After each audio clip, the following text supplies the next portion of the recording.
We know it from the science and from the evidence of our own eyes. The world is running out of time on climate change. So why are solutions so elusive? Maybe we ask the wrong questions. For example, instead of asking how to reduce emissions from cars, why don't we ask where people need to go and what they need to get, and then find low-carbon solutions?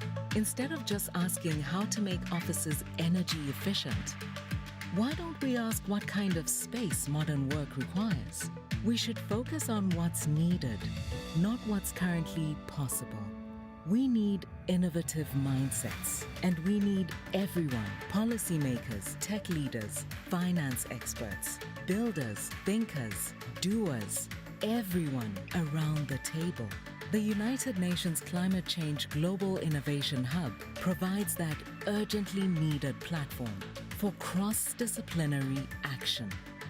Harnessing the convening power of the United Nations, with public and private sector leadership, the Hub is building digital tools to bridge demand and supply of climate solutions and to measure impact in line with the Paris Agreement goals.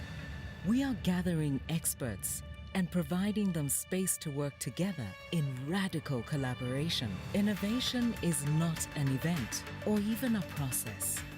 Innovation is a culture. We're building that culture to win the fight against climate change.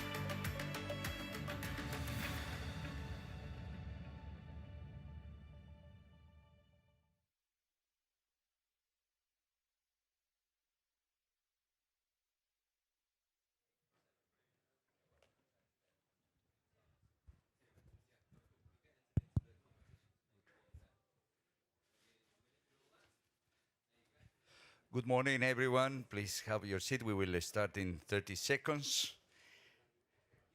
And today is Friday, the 12th of November, 2021. We are at COP26 in Glasgow, and today is the closing of the events that we have during these 2 weeks at the United Nations Climate Change Global Innovation Hub.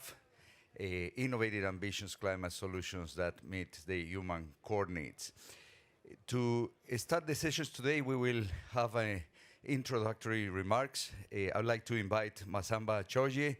He is the project executive of the project. Massamba, you have the floor. Thank you, Carlos. I understand that today what we would like to do is to take stock about what happened during these 2 weeks at COP. So when we decided to have this series of events, we set some objectives, 3 high-level objectives. The first was to give to the UNFCCC Global Innovation Hub visibility. The second was to spread the concept of system change within the climate action framework. And then the third was to start building the network of people and organizations that will make the movement, because what we have said is this is the beginning of a movement. So if you look at the 3 objectives that were set at the beginning, I can say that I'm pretty confident that they are very much achieved. So in most of the sessions that took place here, this concept of system change within climate action was fully reflected. And there are a lot of people that not only have been inspired, but they are also sharing the story and are inspiring others. So I have met people that are so interested in this initiative that they have started talking about this initiative around them and inspiring others, which is really great. So in terms of visibility, I think there is now quite a bit of visibility for the UNFCCC Global Innovation Hub. I have seen in the social media that most of our events are actually very much watched. And for the movement, so the development of a network of people and organizations to build the movement, there also I think we did great, because those that came or those that were targeted to be part of this different event as speaker are people that are good candidates to join the movement, and most of them are really, really interested to be part of it. So I have received already several emails of speakers saying how we can contribute. And what is more interesting is those that are proactively coming, particularly the youth. I have received several young people that are at different universities coming and asking the question, how can we contribute? Will it be, will you issue a call for expression of interest, which is extremely promising, particularly the interest that is expressed by younger people to join this movement. I think this is really something we need to build on. So, and then I reflected on what all these people have in common, what we, the core team, do we have in common. And I come to the conclusion that all of us, what we really want is to contribute, to make things happen, and to give part of us so that we can contribute in achieving the global goal, climate goal, as well as the sustainability goal. And I'm quite confident that with this common ground, the fact that all of us, what brings us together is this strong willingness to contribute, we can have something that is extremely sustainable and something that will be impactful. I would like again to thank the core partner, because this wouldn't be possible without your contribution at all levels. So your expertise, your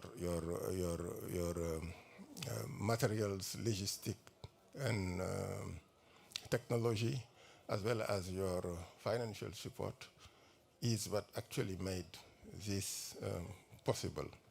Now we need to further strengthen this group of core partners, so Climate-KIC, RISE Mission Innovation, Open Earth Foundation, the European Commission, which is extremely interested to support this initiative, as well as some other organizations that share the vision of the UNFCCC Global Innovation Hub. And I must say that I'm quite confident, because the focus of the Global Innovation Hub is something that is really of interest everywhere. I have participated to several panels out there, a high-level panel with the European Commission high-level executive. And in all these panels, the concept of having transformative action is always there. The concept of going beyond solving problem and becoming a solution provider is always there. So it was so strongly said by the Deputy Director General of BMZ. She insisted on these two aspects. We need to have transformative type of climate action, and we need to go beyond solving problem and become solution provider. It was strongly said, and this is the focus of the Global Innovation Hub.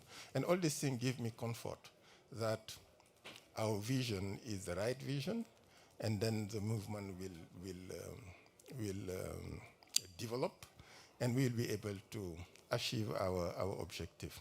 So for example, in several fora, this concept of standard to measure the climate contribution of enabler is now this idea, which was quite new some time back, is now developed everywhere, which give a lot of comfort. So I think it was extremely successful what we did here. And I have also, I'm confident that what we plan to do in the future will be extremely impactful and will be able to achieve our objective. Now we need just to open up, strengthen the core team, and open up to build a broader and inclusive, participative movement. So I will stop there and give the floor to our key partner so that they express also their view. So he's next. Thank you, Massamba. Very important words. Thank you for this inspiring opening. Very important points. How we establish the network, all the connections we made across the different constellation of factors, and during these 2 weeks, this was certainly a strong momentum to really bring new partners, new actors, experts on board. You also mentioned about the role of youth, how they take this with hope, and of course it's an opportunity for all of them to reshape the future and do it aligned with the climate goal, but also look into the SDG agenda and look this from an opportunity point of view. Purpose, the mission and responsibility that we all have with the climate urgency, and then finally the role and important contribution from our partners. Very, very important points. So moving forward, I would like to briefly introduce the agenda today. We have 2 hours allocated for the closing. We will have the opportunity to focus reporting and core discussions and also touch upon the project plan.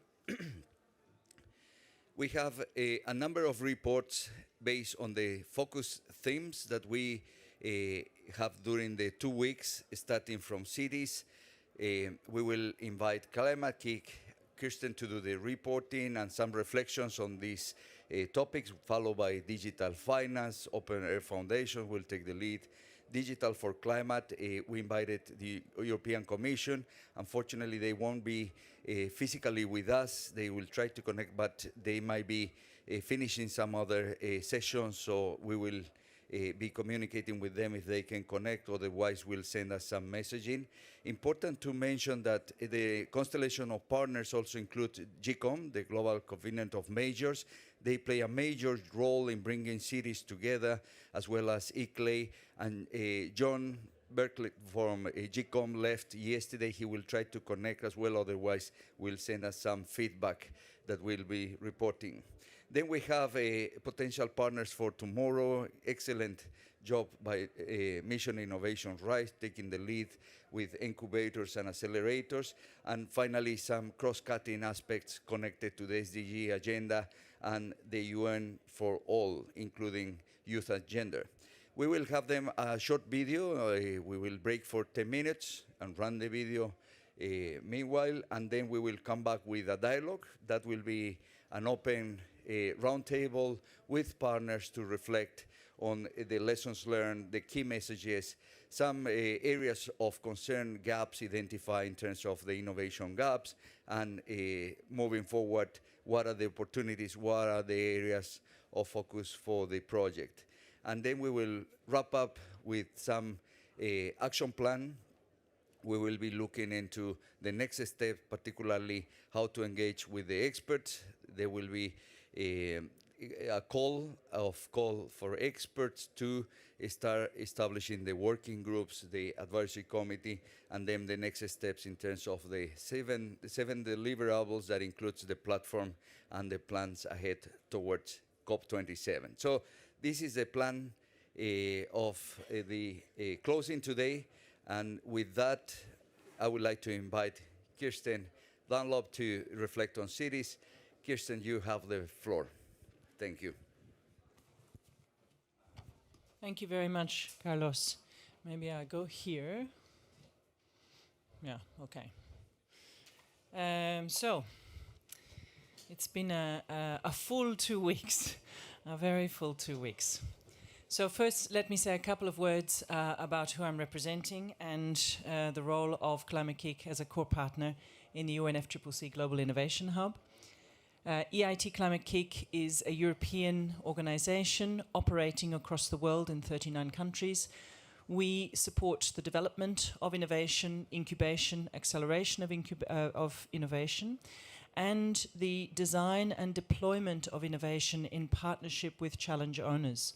Cities are foremost among them, city governments, regional governments, but also national governments and organizations and corporates sitting within large global value chains. Our focus is on the design and deployment of innovation for systemic change. And that implies, and in our experience, requires a very different approach to innovation, a very different way of thinking about what we're asking of innovation, what we're using it for. And I'm going to explain just a little bit about that as a context for why we're a partner in this important global initiative and why we're committed to helping this expand and become a space of possibility for global climate action. The reason why we have such a focus on rethinking innovation to address systemic change is a question of coherence.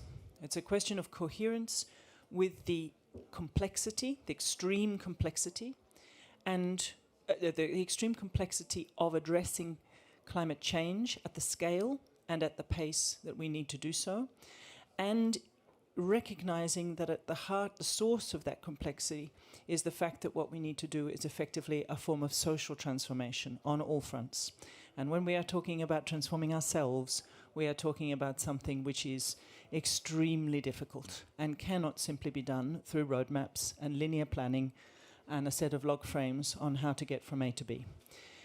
So to that extent, we need innovation to help us learn and discover possibilities and discover things that we don't know and that we don't know that we don't know, create a space of possibility and bring to our climate action abundance, an abundance of solutions that we know we have not yet fully understood or discovered, but that can give us solutions and can give us combinations and most importantly can give us the sources of inspiration for a different way of living, a new design for life. And that is one of the things I really want to reflect upon in what we heard in this space from cities, because I think one of the most interesting patterns across what we've heard these 2 weeks is a growing realization that this is not simply a question of determining a set of policy commitments, writing a climate roadmap, and then somehow creating and encouraging incubators, accelerators, and solutions to show up in a city context and magically join together. That there is really difficult, complex, uncertain, non-linear work to be done to bring different solutions together, to create the conditions for very different individuals, communities, micro SMEs, big businesses, NGOs, individual entrepreneurs, artists, to work together and to find ways of combining things and discovering the untapped possibilities of things to help transform, but particularly help transform our sense of what we're asking for, what we're thinking about when we live in a city, why we choose to live in cities, how can we think about cities as aggregations of human intelligence, of collective intelligence, and aggregations of capability for transformation. We heard from a number of cities from all over the world. We heard about a lot of the work that is clearly in the forefront of priorities with respect to energy transition, energy transformation. We heard a lot about digital technologies, digital platforms. We heard a lot about the beginnings of nature-based solutions and a much more growing degree of recognition of the need to rewild, to turn cities into forests, to start finding solutions from the organic world, from the natural world, in much more explicit ways. We heard, to a lesser extent, some of the deeper reaches of possible innovation in terms of social and community engagement that came less to the fore in this last 2 weeks, but I think you can see it referred to and touched upon. Above all, what we heard was a change of voice, I would have said, in terms of a determination to act, a desire to accelerate, and a recognition that this cannot be done alone, that cities need to learn as nodes and flows, not just stocks. This is flows as well as stocks. This is nodes and networks, that the radical collaboration Massamba referred to before is a real thing, a living thing and a needed thing, and that the initiatives that were announced here last week, for example, the European Green Deal pilot, the beginning of the mission on cities, which is called Net Zero Cities and is the mission very much naming what we started last week describing as the space, the kind of enormous space of possibility and challenge between what we think is possible now and what is actually needed. And the Net Zero Cities initiative is an initiative that asks 100 cities to sign up to fully decarbonising by 2030 and to becoming climate resilient and adaptive. And we know that those pieces of paper, those contracts, will mean nothing if we cannot fundamentally change the way we're thinking about what that space, that gap, and that space of possibility means between what's possible and what's needed. In fact, even the conversations among cities about whether they can commit to 2030 already exposes just how much of a paradigm shift and a mindset shift we need in describing that space of accelerated possibility, which is a space of systems change, of mindset shifts, of systems change, and on using innovation to accelerate learning and of generating possibilities within ourselves. We heard this week about cultural intelligence, the importance of thinking about the role of innovation to expand our sense of self and reintegrate our understanding of how to transform ourselves at the core, like a fractal, at the core of the cities in which we live. We heard a lot about the importance of changing the structures, the underpinning rails on which we have built our cities and on which we live our urban living practices.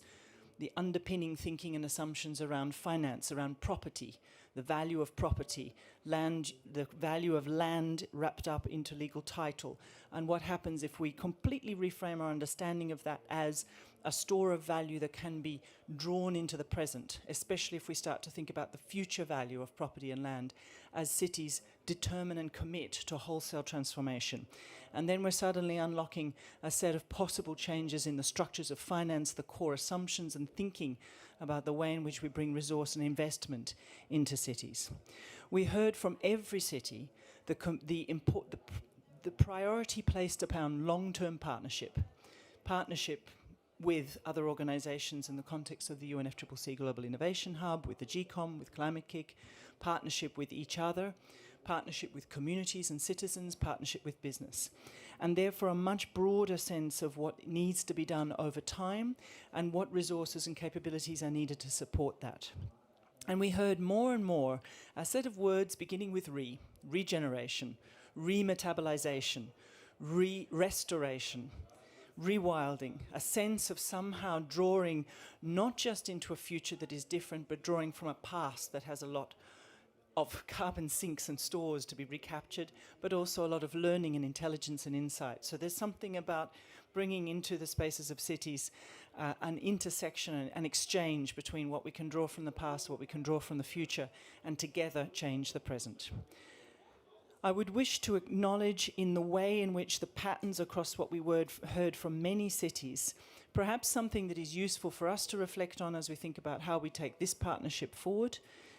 Cities represent the highest single source of emissions. They are relatively small in terms of their land footprint as urban aggregations, but we heard a lot from people talking about the edges of cities, the liminal zones, the industrial areas, degraded land, the way in which cities draw in and aggregate and act as magnets and demand setters and market makers for wholesale global value chains. So that sense of systems thinking needs to be much broader. How do we think about the way in which we imagine working with cities in a way that doesn't stop at the notional walls of each city, but in fact works through networks and nodes to help cities become market makers and change makers.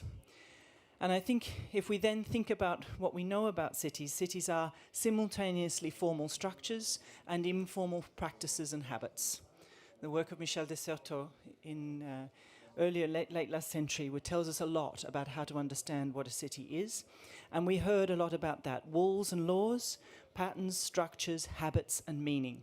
When we innovate, when we seek to transform, we need to simultaneously change both of those things, formal and informal, in constant dialogue with one another, which is why it is so important to create a structured space and a dynamic space of exchange, of co-creation, of co-making, of abundance in our thinking, in our imagination, with the communities that are the inhabitants of cities and with the communities that are the change setters and the change makers. From my perspective, I think the obstacles that we heard over and over again had to do with mindset, had to do with capability, within city administrators, within city systems, within the in and across the interfaces, had to do with capacity and bandwidth, and also literally the framing of the role of a self. We heard from a couple of different cities. My job ultimately is the provision of services to my citizens. How do we unlock the possibility of transformation becoming the #1 priority in the provision of service? I observed an ongoing challenge, which I believe to be one of the core objectives of the UNFCCC Global Innovation Hub, and that is the need for the orchestration of effects, for an active facilitation, convening, connecting, assumption challenging, reframing, sense-making, extraction of intelligence and learning, using innovation as a way of experiencing possibility, of surfacing it and shaping it into intelligence that supports decision-making. Because if we cannot connect innovation to policy and to regulation, to decision-making and to capital and to the redesign of financial flows, we do not make that space of possibility into a space of transformative change. So financial structures, again, become one of the #1 challenges. How do we redesign the rails, redesign our assumptions around property, around tax, around laws, regulation, and fundamentally redesign the way in which we think about present finance and present possibility? I am certainly going back as a partner as an organization leading the European initiative and the City Mission, together with ICLE, together with GCOM, determined to make this space the global framework for action as something that we deeply need. We need to start connecting to cities as nodes in global trade systems, and then we need a really global framework for action that continuously enables the scaling up and scaling down and scaling out of the intelligence that we generate together. A huge thank you to Massamba for having led and constructed a vision here and held that vision forward and open, and I look forward to the rest of the conversation together.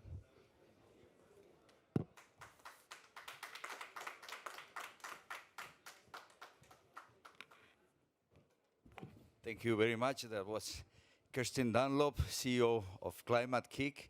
Very, very important points. She reported and reflected on the work on cities that we have, particularly during the first week. Radical collaboration, network, transformation, some of the common denominators that we hear across these sessions on cities. I would like now to invite Martin Weinstein. He's the CEO of the Open Air Foundations. He will be reflecting and reporting on the work of Digital for Finance. Martin, you have the floor.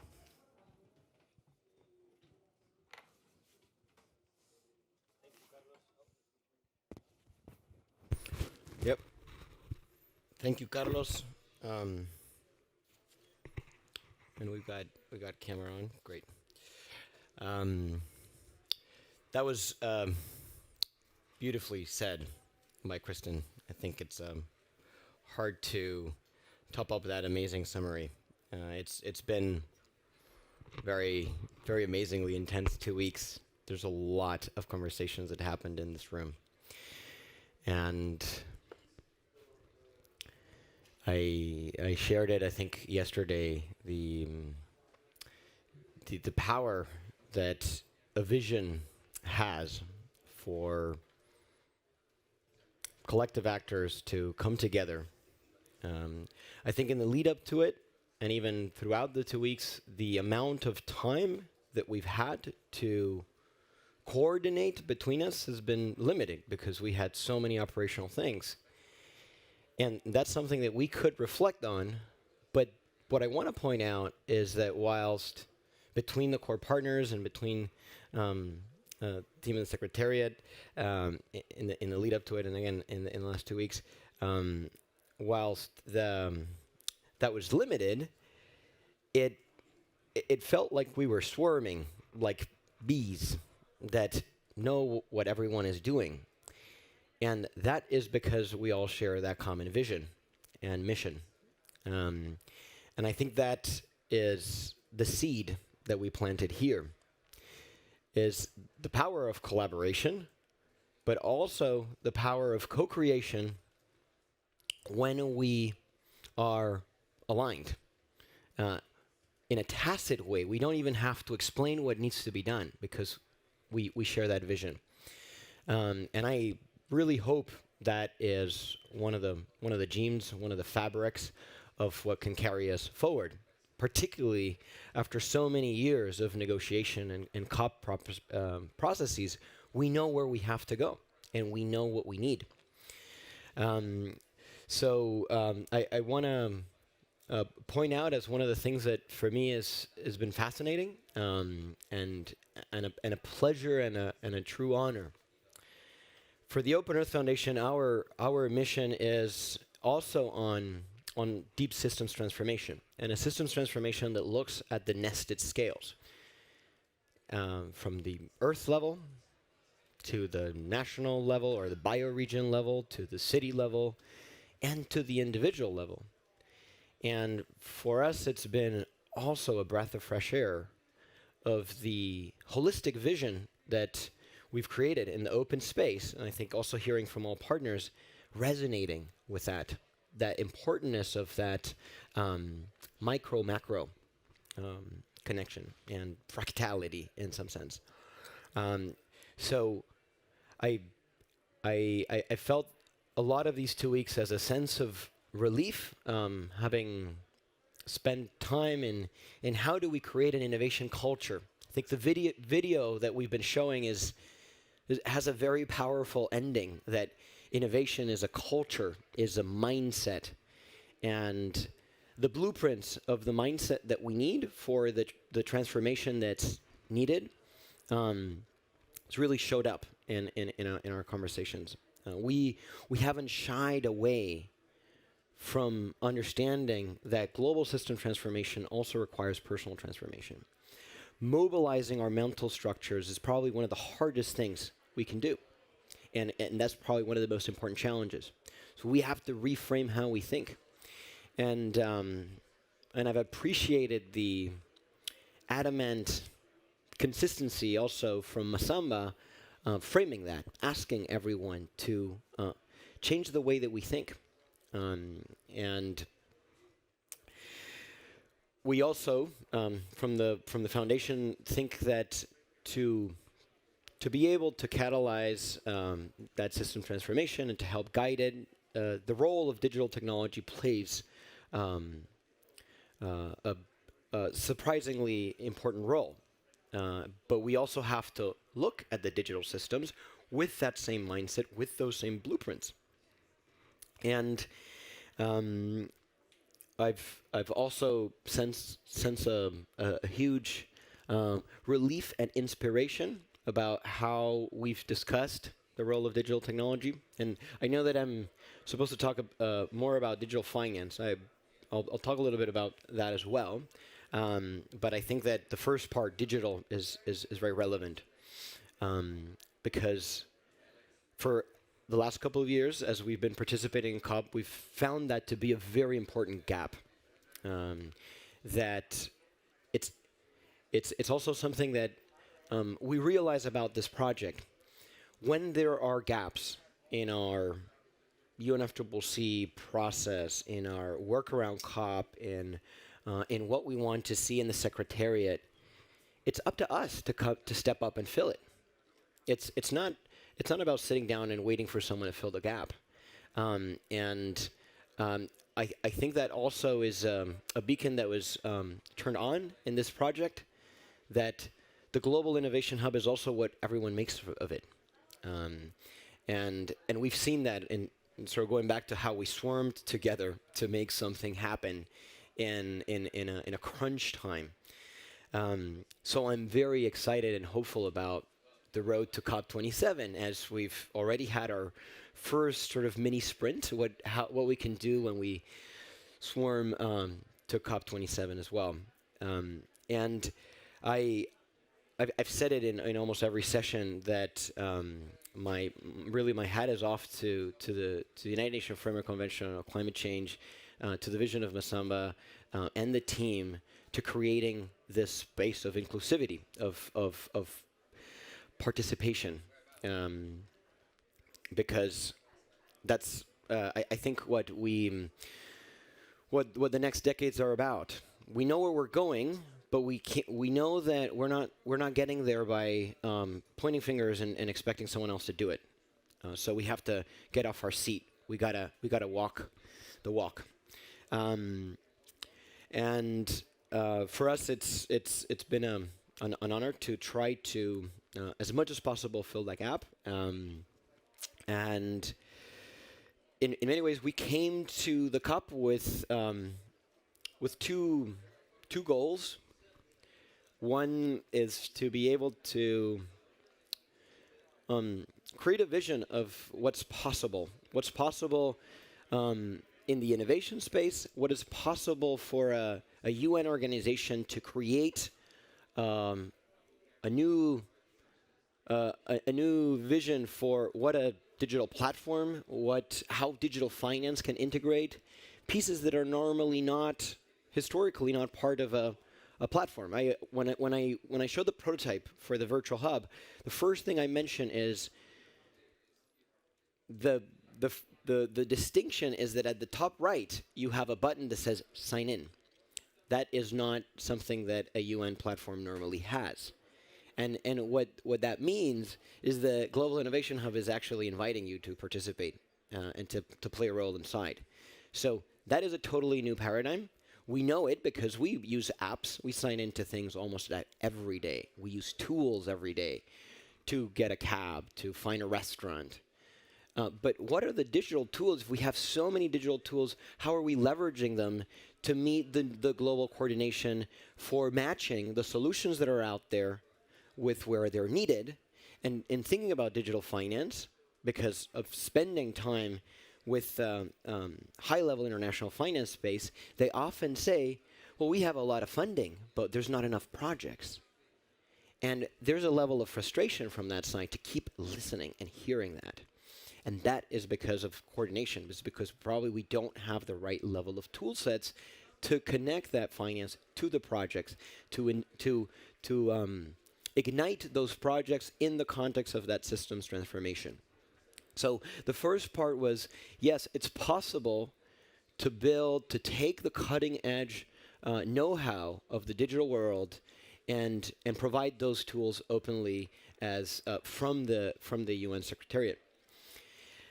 We also came with a goal to validate our first prototypes of that vision, and we've had the chance to showcase that to mayors, to solution providers, to international finance actors, and the feedback that we got most of the time looked something like this. They were looking at the platform and staring at it and scratching it, and I'm like, are they liking it? Are they not liking it? And like, what's going on? And then when I say, so what do you think? The response was like, I'm so glad that this is happening, that a lot of these ideas are putting together. And I think that is a strong validation that it's easy to bring a lot of pieces together. It's hard to make them all part of a whole, where the whole is more than the sum of the parts. And the feedback was yes. The second feedback is it's challenging to design platforms and systems that are collaborative, that are non-competitive, because there's also a key focus here that collaboration can be a faster source of innovation than competition. historically, our startups and our business world is driven by competition actually makes you want to go faster, invent faster, because you got to outcompete someone else, and that's the driver of innovation. But that's also an old mindset. It doesn't mean that competition doesn't have a role. There's a lot of roles for healthy competition. We see that even in the discussion between cities. I want my city to be more sustainable than the other, and I'm willing to share what works in my city. But because of the urgency that we all have, collaboration, when we swarm and we have that common vision, can be a huge source of innovation. And so to kind of put that view out there, we describe the platform as a platform of platforms, as a marketplace of marketplaces, as a network of networks, an application of applications, and showed in one of the prototypes how these would come together.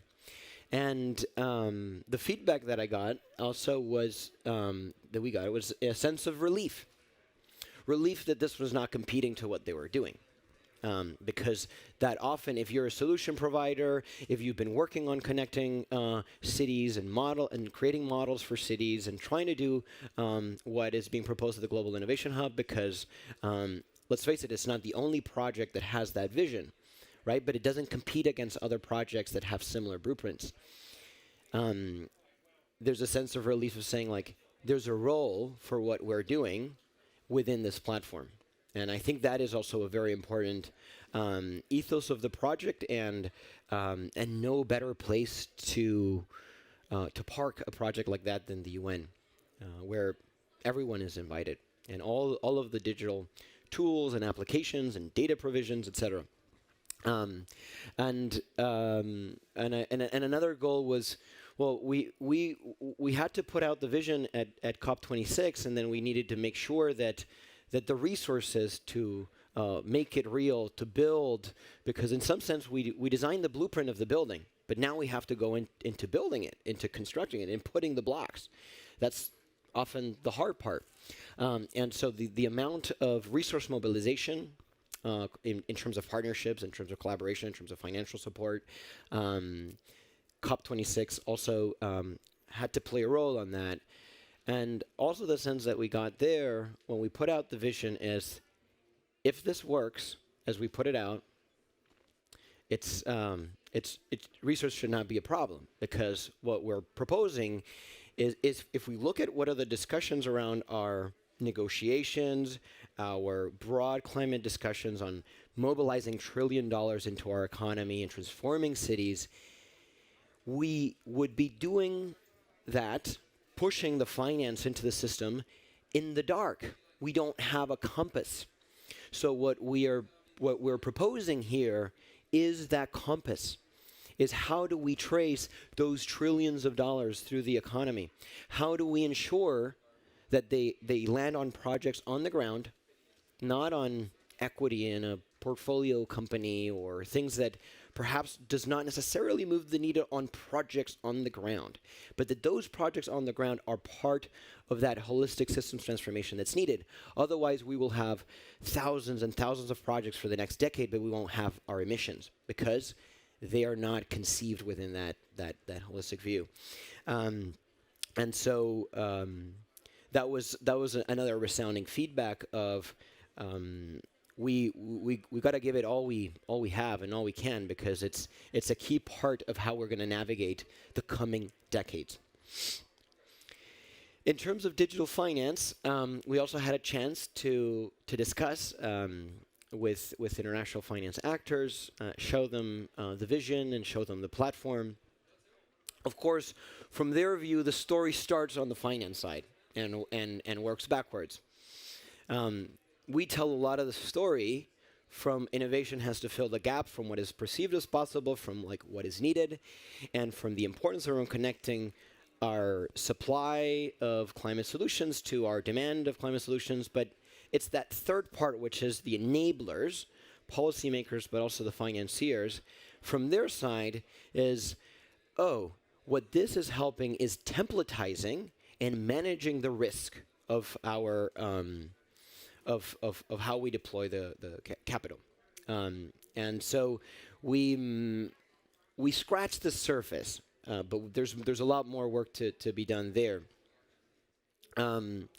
We came to COP26 with also a vision for making this an agile development space, as in the physical hub is where we're at, and the virtual hub requires that co-participation. We've learned a lot of what we'd like to design for COP27 to make sure that the space allows us to do that. But what is very clear is that this is a unique opportunity, and why the physical hub is so important, because every stakeholder, every user of the platform is here, is convened. They took the planes, they rented the hotels, they're all here in one city. And so this is something that we really look forward to seeing as in our journeys. We redesign what COPs are here to do, because our level of negotiations have gone down. We don't have to. We've got a very interesting new document today, this morning at 7:41 a.m. But we know that the future of COP is also around how we come together and make what's in the text happen. So we look forward to that. There's a lot of things that I have around next steps, but I think what would be great is we do it later. Perhaps then we share a panel together, because we also are wrapping up some of our builds. But I did wanted to sort of share those notes, and more than anything, again, resound a thank you for the vision, and a thank you for the space to help us come in and swarm with you. Thank you. Thank you very much. That was Martin Waldstein, CEO of Open Air Foundation. Very inspiring words. And this is about synergy. It's about identifying the competence and the skills and the visions that are aligned. It's about also supporting the project from different outsets, and having the understanding of how to build a platform of platforms, and how to do this using the need-based approach that we hear these days, and combine this with the also solutions, IT solutions that we have with other partners in a very open fashion. That is all about synergy. And thank you. We are grateful for that. And with the convenient power of the UNFCCC, and also the understanding of the climate agenda, these tools, of course, can be fit for purpose and have a global application. So I would like now to invite to our next speaker. He is a core partner, is the lead of the Mission Innovations RISE. He will be talking today about potential partners for tomorrow, incubators and accelerators. But I just wanted to share that he's been also instrumental in shaping the vision of the project, and he's been keeping always understanding the impact that the project is focusing in relation to flourishing 10 billion, 11 billion people for 2050. So I'm very, very glad to have Dennis on board. Dennis, please go ahead.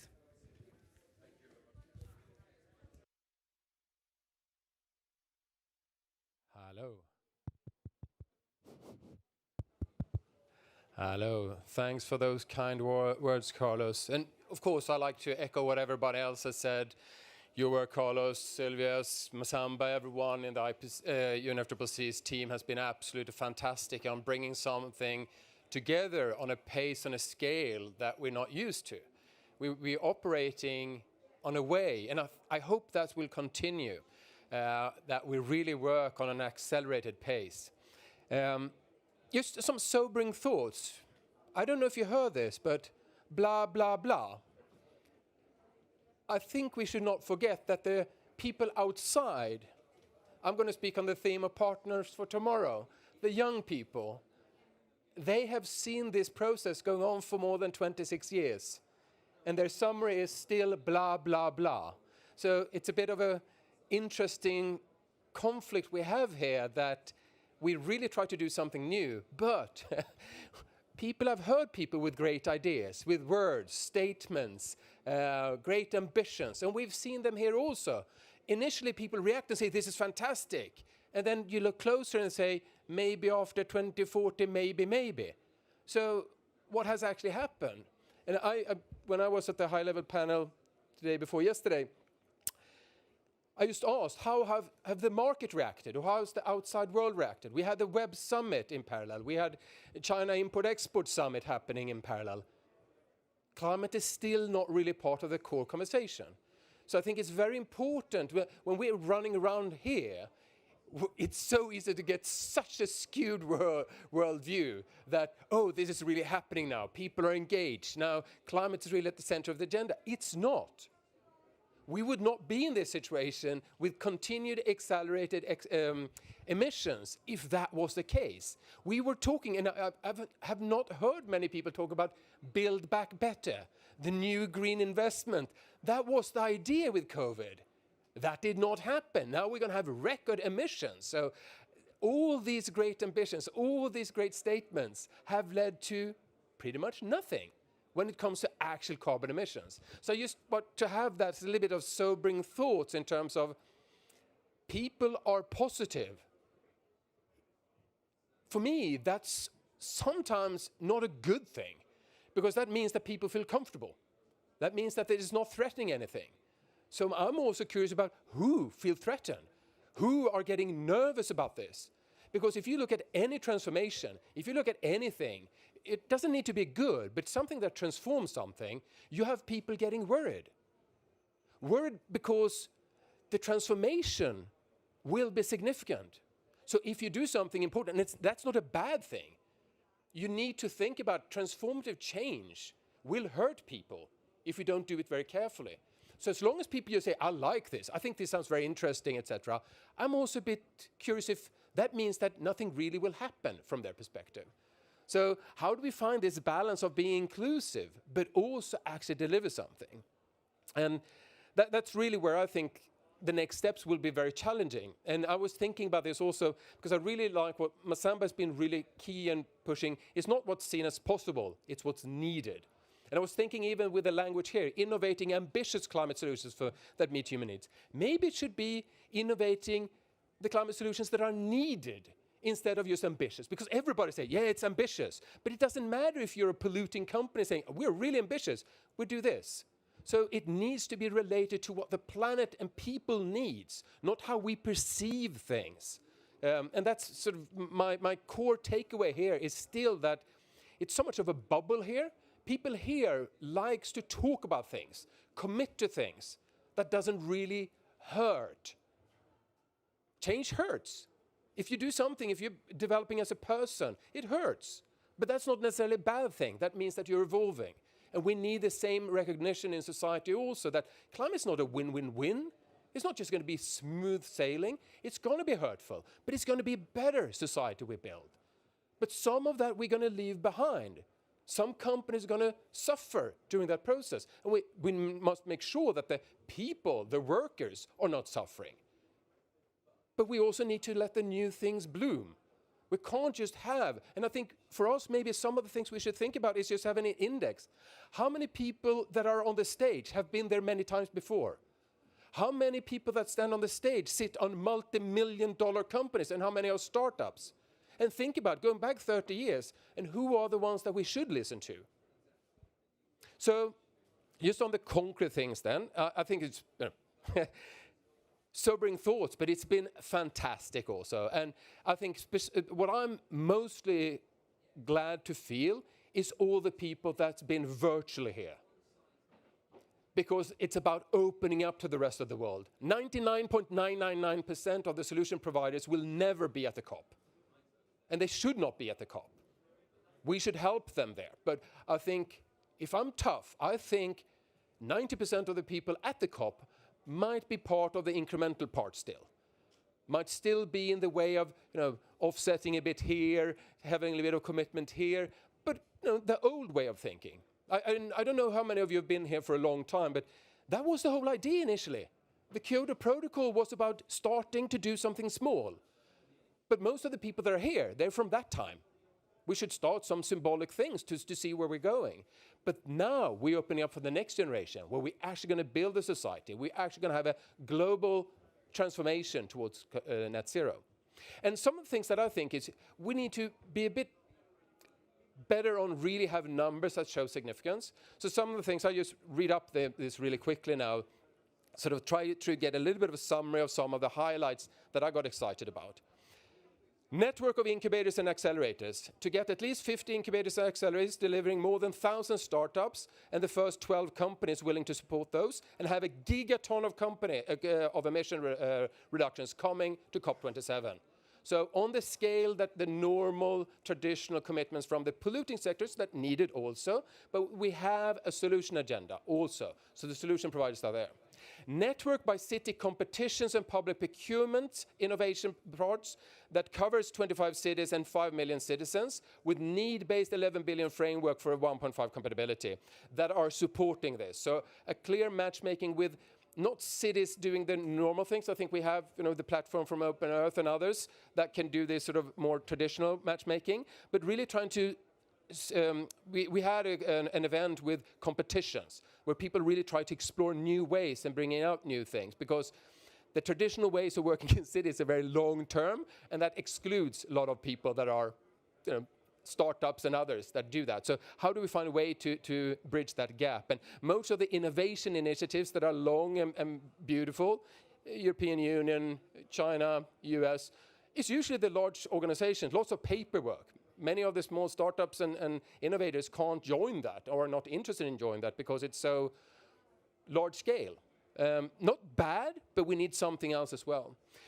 And then what I've been working with in Mission Innovation is to make sure that we have this assessment framework for startups and key enablers to be able to quantify their positive contribution. Because if we can't show how important they are, it's a word, it sounds nice, but we need to show that they have, like we did in Sweden just with one startup and one incubator, and show that their potential was a quarter of Sweden's total emissions, 1 year with 4 small startups. Showing that, whoa, then all of people start realizing, here's where the future is born. Why we only talk about the big polluters? These people are passionate, want to give things in a sustainable way to society. And then also this web platform, because we have, one of the biggest challenges now is that people are starting to move into this area, but they do it in a very different way. Some of them want to provide offsetting for big companies to claim that they are doing nice things. Some of them are really trying to support the new startups. Some of them are trying to link them to finance at an early stage. Some of them are trying to see how you as institutional investors are trying to shape things. It's a multitude of challenges. And that's where we want to create sort of a web platform where you can see what kind of tool can you use at what stage in this process. And then also, one thing that we had was traditional work in the sustainability sector has been very much digging after data. How much are you emitting? Reporting, ESG reporting. I don't know how many I've been using. That's sort of what companies report themselves, what they do. And yeah, we can talk about that another time. What we can say is that data is not always very good. So how can we use new third-party AI-driven to really say, what do people think about that company? What are they doing in reality? Not all what they reporting and are creative in finding these things. So we have, together with AI for Good, we developed, and also with UNDP, an AI-based trend scanning to identify these on scales. Because most small startups, most ideas are not capable of coming here or filling in lots of forms. We need to help them and automatically grab onto them and invite them, even though they might not even know that we exist. So there's sort of proactive AI tools. And then finally also, one of the things that I was really excited about was yesterday when we had stakeholders such as Spotify and Netflix also. How do we bring this into the mainstream? Because once again, it's very nice that a few thousands of us come here and talk about these things. But until the major platforms on the planet where people are getting inspiration from, when they look for information, until they get in and really talk about this as a challenge, this will be a thing on the side, that you look at this as something extra. So we really need to bring that on board. And I hope that we can have at least until COP27 next year, at least 500 million people being exposed to this expanded innovation agenda and a need-based 11 billion people approach, recognizing challenging as it might be, that most of what we've done so far is very far from what is needed. It's been ambitious, but is not enough. And then finally, the two things that I just more on the thought leadership part is that we need to understand how the innovation ecosystem works. I think Kirsten was talking about this also in terms of the complexity. The current structures are very simplistic that we have in society. It's an idea that there's something, we do some research and then some technology comes out and it's improved productivity. It's not about delivering what society needs. It's not about transformations. It's not about clusters coming together. So we really need to find new structures for this. And then finally, one thing that I want to just urge us and everyone else also, what Martin was saying also, this is, you need to step up yourself, is that we need at least 12 new collaborations with transformative stakeholders, because I think the death of every initiative is when you start sort of consolidating and becoming just a few safe spaces. You need constant flow of new information, and maybe even we should have a sunset clause. When do we leave? And leave room for the next generation. Because there's a constant way of trying to build institutions and funding structures, and then you're stuck in them. But the new fresh blood and ideas get pushed to the side. So thanks again for arranging this, and I'm super excited about this, and it wasn't such many months ago since Massamba and I were discussing these ideas, and we got this into something that is actually reality. So really excited about this, and really hope that we can keep up this speed and doing something really exciting, and maybe do something that is more of a bang at COP27. This was a stepping stone, a first careful step, but that time we should not shy away from really be at the center stage. And I don't know if Egypt's going to take up, but I know there's some initial discussions already. They approached us and say, can we make this the first real solution COP in history? And that would be amazing. Thank you.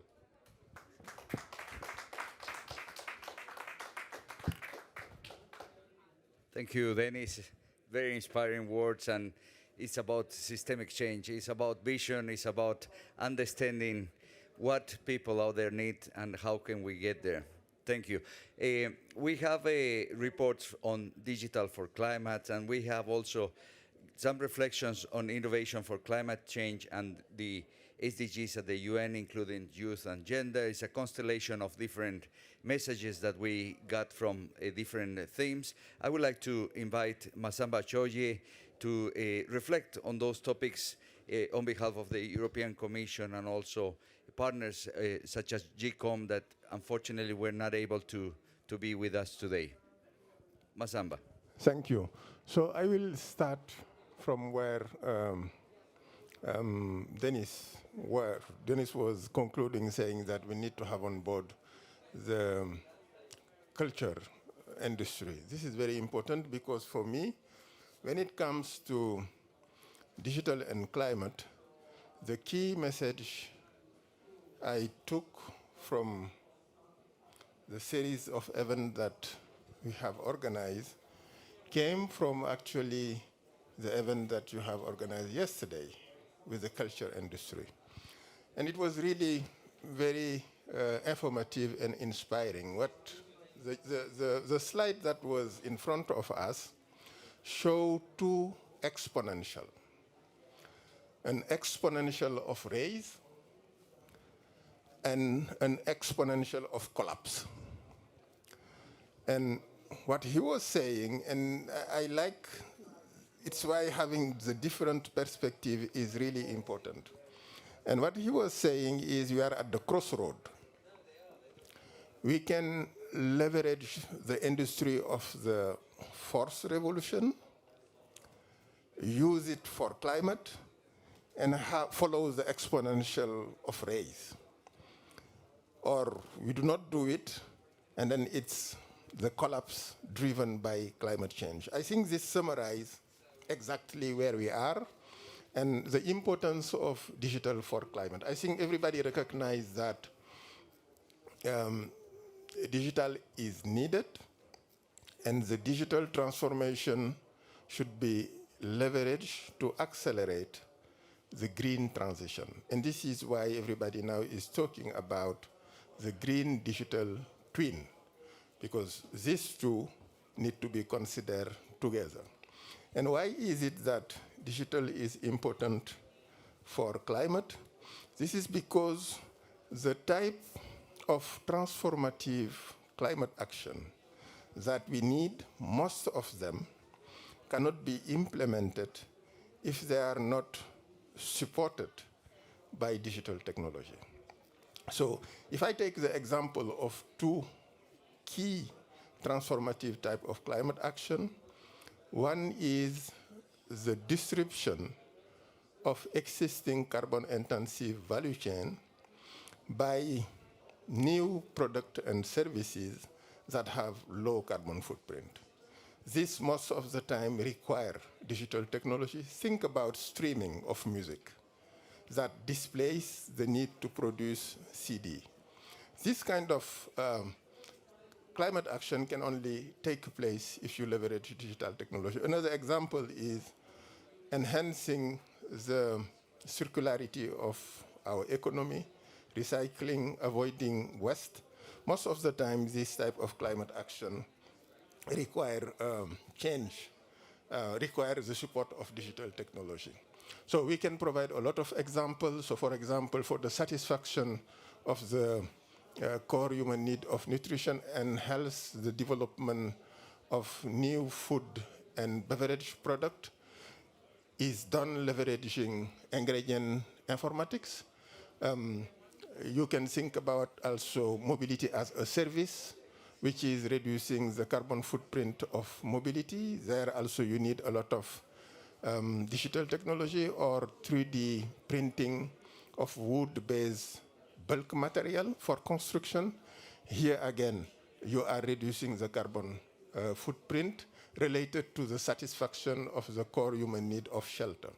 So if you go back to the core human need and try to implement transformative type of climate action which satisfy the core need with less carbon, you can see that most of the time you need to leverage digital technology. Now, one important aspect is, and maybe this is where there is a barrier and we need to put effort in terms of innovation, is the use case. I think most of the digital technology are available. Think about the combination of these different digital technology. So mobile connectivity, now we are talking about 6G. And then you take the technology, digital technology of the data supply chain, starting from IoT for the production of data, DLT for the transfer of data, and artificial intelligence for the processing of data. And then, and then you combine this with cloud computing, which give almost an unlimited capacity of storage. And then you bring quantum computing. It seems that quantum computing can actually multiply by 100 million the speed of computing. So if all these technology are combined, it enhances very, very strongly our capability. So I think where really we have now the barrier is on the application. How do we find the right use case of this digital technology so that they can best serve climate? Now there are two areas also that need to be addressed. One is their carbon footprint. We need to ensure that the carbon footprint of ICT is as low as possible. Actually, what we are saying is they contribute for 2% of the global emission and are facilitating about 20% of, they have the potential to facilitate 20% of GHG emission reduction, but this potential has not yet been mobilized. And then finally, the other aspect that is important is the development of standard. We need to have standard to measure the carbon footprint of the ICT sector, and also we need to have standard to measure the contribution of digital technology as a solution. I have heard this said everywhere. Everybody is asking desperately for the development of such type of standards that will bring transparency and clarity on how much the digital technology can contribute for climate. So extremely important. They are twin. Actually, there is no possibility of achieving the long-term goal without leveraging digital technology, but we need to ensure that we decarbonize the ICT sector, and we need to have the standard in place for transparency and to be able to measure concretely the contribution of this digital technology. Stop there. I will stop there. Thank you very much. A big hand of applause for the intervention. Thank you, Massamba. So we have the core partners reflecting on the different core teams that we select for this event. Now we have a very concrete rationale behind why these topics were considered as crucial, what is necessary to go through these topics, and the role of cities, the role of youth, the aspects relating to SDGs, and then the enabler and the actors that are behind the coordinate-based approach. With that, we will break for 10 minutes. I'd like to leave you with a short video of a collection of pictures that we collect during these 2 weeks, and we will resume in 10 minutes, and we will continue with the project plans and some overall reflections on the lessons learned from the sessions that we have. Thank you very much. We'll resume in 10 minutes. Thank you.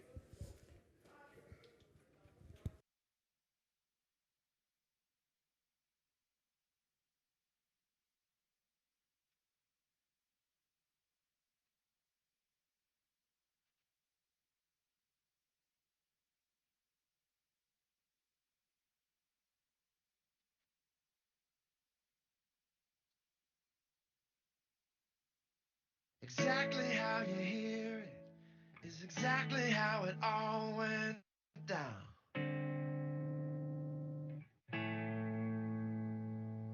It was later in the evening that the facts and the figures got turned around.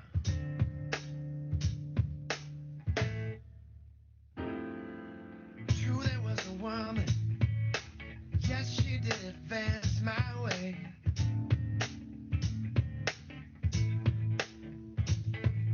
Can't be sure exactly, but I swear I saw her saying my name.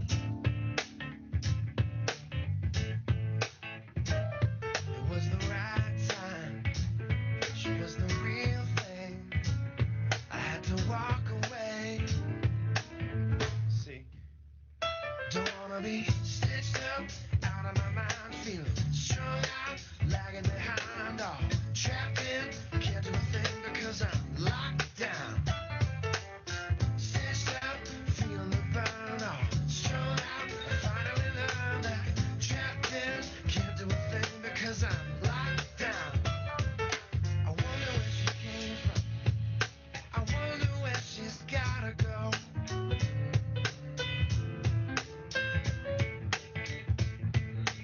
Who's to say she's single? Who's to say she's on her own? Girls like that don't sleep alone. Alright, here's the thing. That girl is flawless, and I know I'm not the first one to think that. But since I'm not the first, I sure won't be the last. Spend my whole life looking behind my back. I just don't think I'm up to that. Stitched up, out of my mind, feeling strung out, lagging behind, all trapped in, can't do a thing because I'm locked down.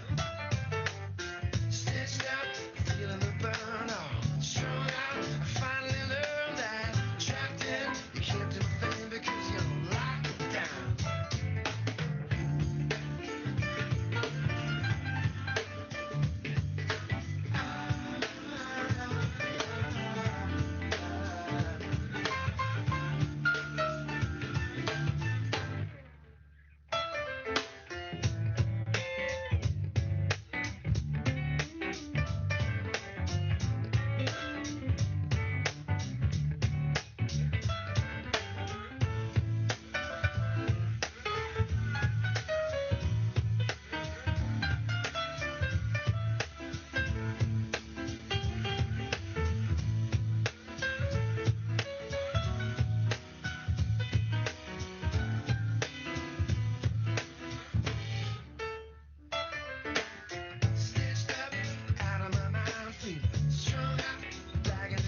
Exactly how you hear it is exactly how it all went down.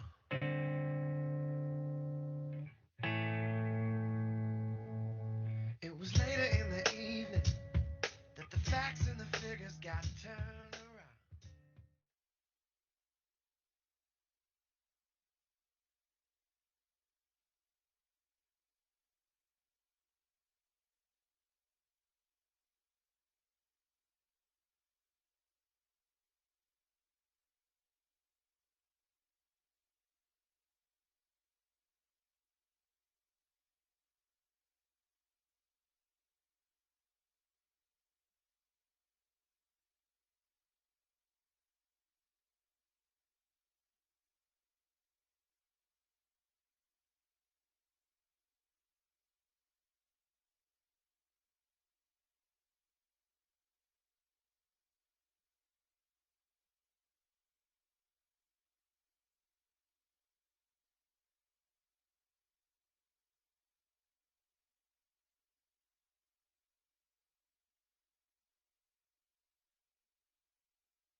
Thank you very much. We are about to start.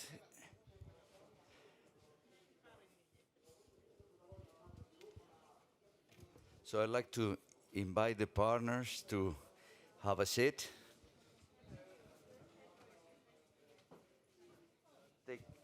Take a seat. Grab your coffee, please. Martin. Here. Maybe here, the fourth.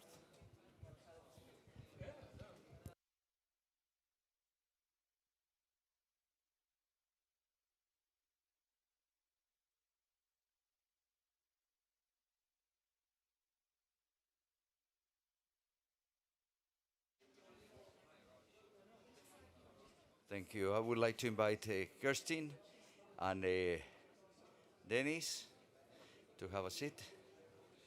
We will start. Welcome to the second part of this closing ceremony, and we will go through the two remaining topics. Thank you for being here today. My name is Carlos Ruiz Garbia. I'm supporting Massamba with the implementation of the Innovation Hub. And today, in this second part, we will start with some reflections on the lessons learned and key messages captured from the 2 weeks event. One of the main purposes of the sessions were to validate the coordinate-based approach and to bring the actors so that we can establish the networks and start designing on the establishing of working group, expert working groups, and also the advisory committee. So based on this, I'd like to pose a question to our core partners, and that is, how do you see the action forward for the Innovation Hub? What are the key takeaways, and how can we factor in a work plan that is forward-looking? So I would like to start with Kirsten. Kirsten, please, you have the floor. Thank you, Carlos. So I have more questions than I have answers for that, and I would say that's a very, very good sign.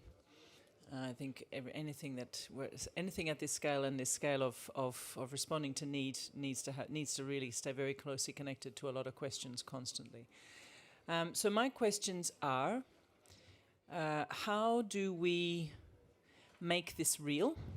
And I think I would very much echo what Dennis was reflecting on before. How do we practically take a space of conversation, a space of possibility, and start to flesh it out and make it tangible and real in numerous places? So I have questions around a kind of a dialogue between questions and possible ideas around applying and introducing us and sharing a set of design principles amongst us and kind of action principles for the intent of the Innovation Hub, and how we might make that manifest in a number of different contexts at different scales. That's one. So it's really kind of how do we take some of the principles around systems thinking. There I have a stronger sense of exactly what to do. Around radical collaboration, there I have a sense of a set of possibilities and questions to explore. Around the notion of really holding open very, very firmly this kind of space of mission logic, of moonshot, as Massamba was describing it last week, what I call a space of kind of possibility and stretch where innovation is needed, how we hold that open and hold that front of focus. How we make sure that we structure for the long-term view and long-term deep partnership, and how we make sure that we're structuring around the integrated open architectures of knowledge generation, of intelligence sharing, and of collaboration, sharing of possibilities that we're all talking about, but in reality often doesn't happen.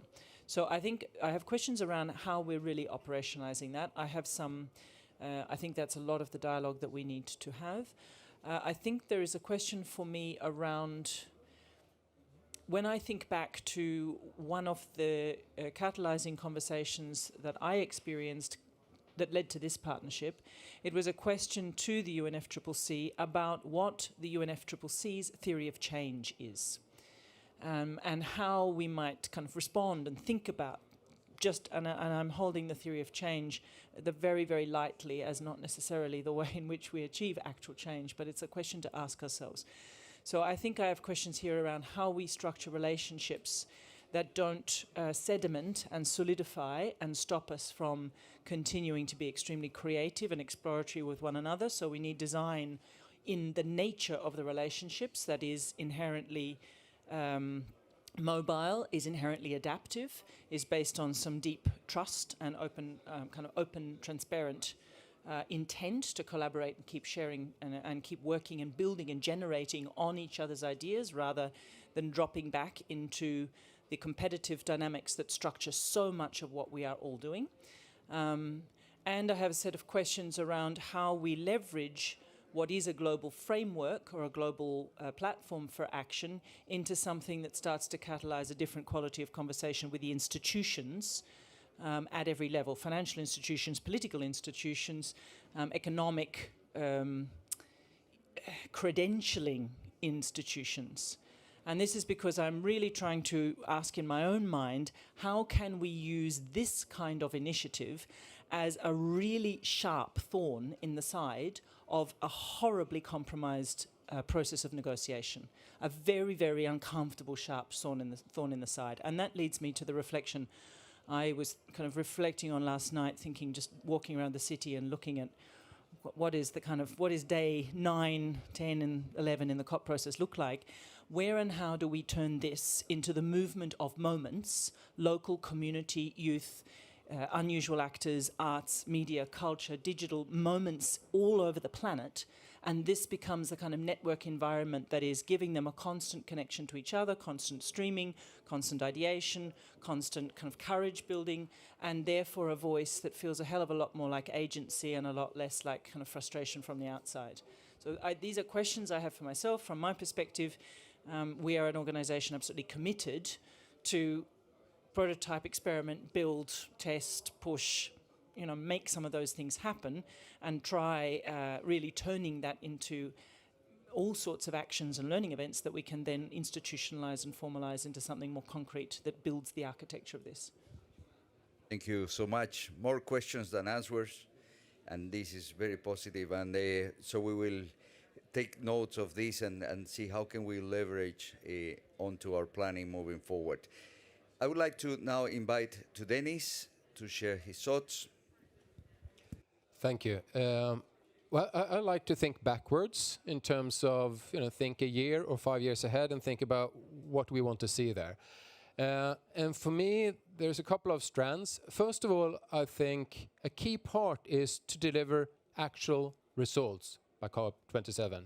Not statements, etc., but really have human faces of entrepreneurs, others delivering solutions. A gigaton of them. I think we need to put that on the table to say that we need a gigaton of solutions being ready by next COP and invite people to provide those. But also be tough and say, this is going to be 1.5, 11 billion compatible. This is not your ordinary run-of-the-mill, slightly better coal power plant improvement systems. These are for allowing people to move out of poverty focus, really. So that would be my first thing, being really tangible and having people there. The second strand is institutional change. We want some examples of how major investors, cities, media companies are rethinking their role. Not how they do a green strand, not how they open up a green bond, but how they fundamentally rethink their role in society as providing for the 11 billion people. We've had so many companies, so many initiatives having a green angle, having a green offer. That's not what we're looking for. This is not for a certain market, this is not for a certain thing. This is a societal transformation. So that's the second thing. I think we need people affecting hundreds of millions of people, trillions of dollars that are then exploring this new value proposition and using the UNFCCC there. So those are the two things, looking backwards, standing on the stage, on the main stage at COP27 in Africa for the first time in history, establishing this global solution perspective at the core. Because right now, all the big declarations were still on the problem side. It was all the coal thing, all the sort of supply side things. It wasn't the need-based approach. And there is, of course, we're in a Western country with Western thinking. That is what we've been doing so far. But I think if we have it in Africa, the human voice, true innovation will be at the core. So that's sort of how to frame this and really say, and that's still needed. The old way of thinking, what we've done, will still continue, but this adds on. The second part is more complicated and is about how do we structure this? And I think it's so important to both think in terms of we need to have the wide arms open to basically allow everyone, how dirty, how they, wherever they are. It's about, do they join this journey? So it doesn't matter if you're a coal company or if you're the most pure vegan solar-driven entrepreneur. We all need to make sure that you can be part of this transformation. So no exclusion in that. At the same time, by inviting people with huge PR budgets, with lots of vested interest, we also must allow to have specific interest to those without a voice, without without resources, but that are important for tomorrow. So I think the role of the Global South needs to be really put at the core to make sure that this is about the next generation of innovation makers. It should not just be lots of white faces sitting on these middle-aged, etc., that has dominated the climate discussion. We need to really bring in the voices and basically think about an idea that I had is just represent the world of the future. In 2100, 80% is going to live in Africa and Asia. Let's look at that kind of panel. The young people who then represent, who will be at that world, what are they doing? What are the things they do? So really bring the future today. And then also what I would like, when it comes to fundraising and these more practical things, I hope we will say that 20% we have no idea what to do with. If you join this, 20% will be for the unforeseen, amazing opportunities. If that is a huge media company coming in, if that is the biggest investors coming in, if that is a country who wants to totally move into sort of net positive and exporting solutions, we don't know. But we need to make sure that we don't plan our way into the sort of negotiating language of details, because that's the death of innovation. I have said no to so many of these processes. I'm living in Europe, and I usually say no to 99% of everything that is called innovation. Because it's not. It's a lot of paperwork and dots to be filled. It's not about true innovation. And I hope that this space, we can keep the 20% totally open for whatever that is, to make sure that whatever amazing ideas that will flourish, we can jump on, so we don't sort of stuck ourselves into all these things. So those would be my recommendations, and thinking about, for us all, I hope we start thinking about, I like what Kirsten said, this not being focused on COP27 being a physical place, but a global movement where people, the faces behind on our screens are from all villages, cities around the world that are popping up and are feeling engaged by that. We might have a physical place where we convene for that, although I think that is hopefully not needed in the not too distant future, but still it will be there. But really show that this is a global convergence of ideas and networks, not a physical place that is focused on where that particular thing would be. It's almost like you should give an excuse for why you are at COP. The natural thing should be to work where you are and really be part of this movement. Thank you. Thank you, thank you. Very bold message. And so I was saving this for the next part, but you mentioned the faces, just to flag that during these 2 weeks we ran 70 plus events with more than 325 participants, both remotely and physically. So it's a major number of speakers from all over the world, from different sectors, different perspectives, that made the conversations and the discussions very, very rich. So no faces, but a gigaton of solutions, institutional change, majors, enablers, thinkings, how they rethink their role in society moving forward, and societal transformation. Are you enjoying this journey? Are you enjoying this journey? So, Martin, you have... Sorry, could I just say, the last thing that I forgot that of course is at the core is we need to be able to measure that. And that's what my focus is very much on, sort of a personal intellectual level, is how do we actually make this is something concrete, so you can actually look at an incubator, a company, and measure, are they 1.5 compatible? Not just if they reduce emissions, but are that really take us all the way? Very interesting, and as Massamba said, huge growing interest in that. And that, I think, will be one of the core parts also of this platform, to be able to create the credibility for the incubators and everyone that is a solution provider, especially the new ones from the cultural sector, etc. How do you measure the impact of a musician spreading a message, etc., that we can put some numbers on that also, so they are part? Because what you don't measure, you tend to ignore. I don't always like that, but you need to have sometimes a little bit of compromise also to break into the existing system. Sorry for adding that on. I'm going to take it back before I let my, just to add one other thing actually, and it's building on what you're saying, and I think Carlos, just connecting to your reflection on just the number of people. I think if there's one thing that this platform, frame, space, open architecture, open system, collaboratory should represent and should invest in, it is capability. This needs to be a learning environment. I think the notion that we're going to need institutions that start to act as learning institutions, learning economic frameworks, learning governments, learning communities, because we are needing, and we must throw ourselves into a world we simply do not recognize and do not know, or we will not get anywhere near to a new design for life. So I think there is a huge platforming effect here. And in what this represents, if you take us as kind of fractals of a massive global system, this is about building adaptive capacity, transformative capacity, and capability. And for me, that's one of the reasons why I'm so invested and interested in being part of it. Thank you. Martin. I loved your question. Are you enjoying the process? And I want to say something that I think is very relevant for this is we need to be able to have fun.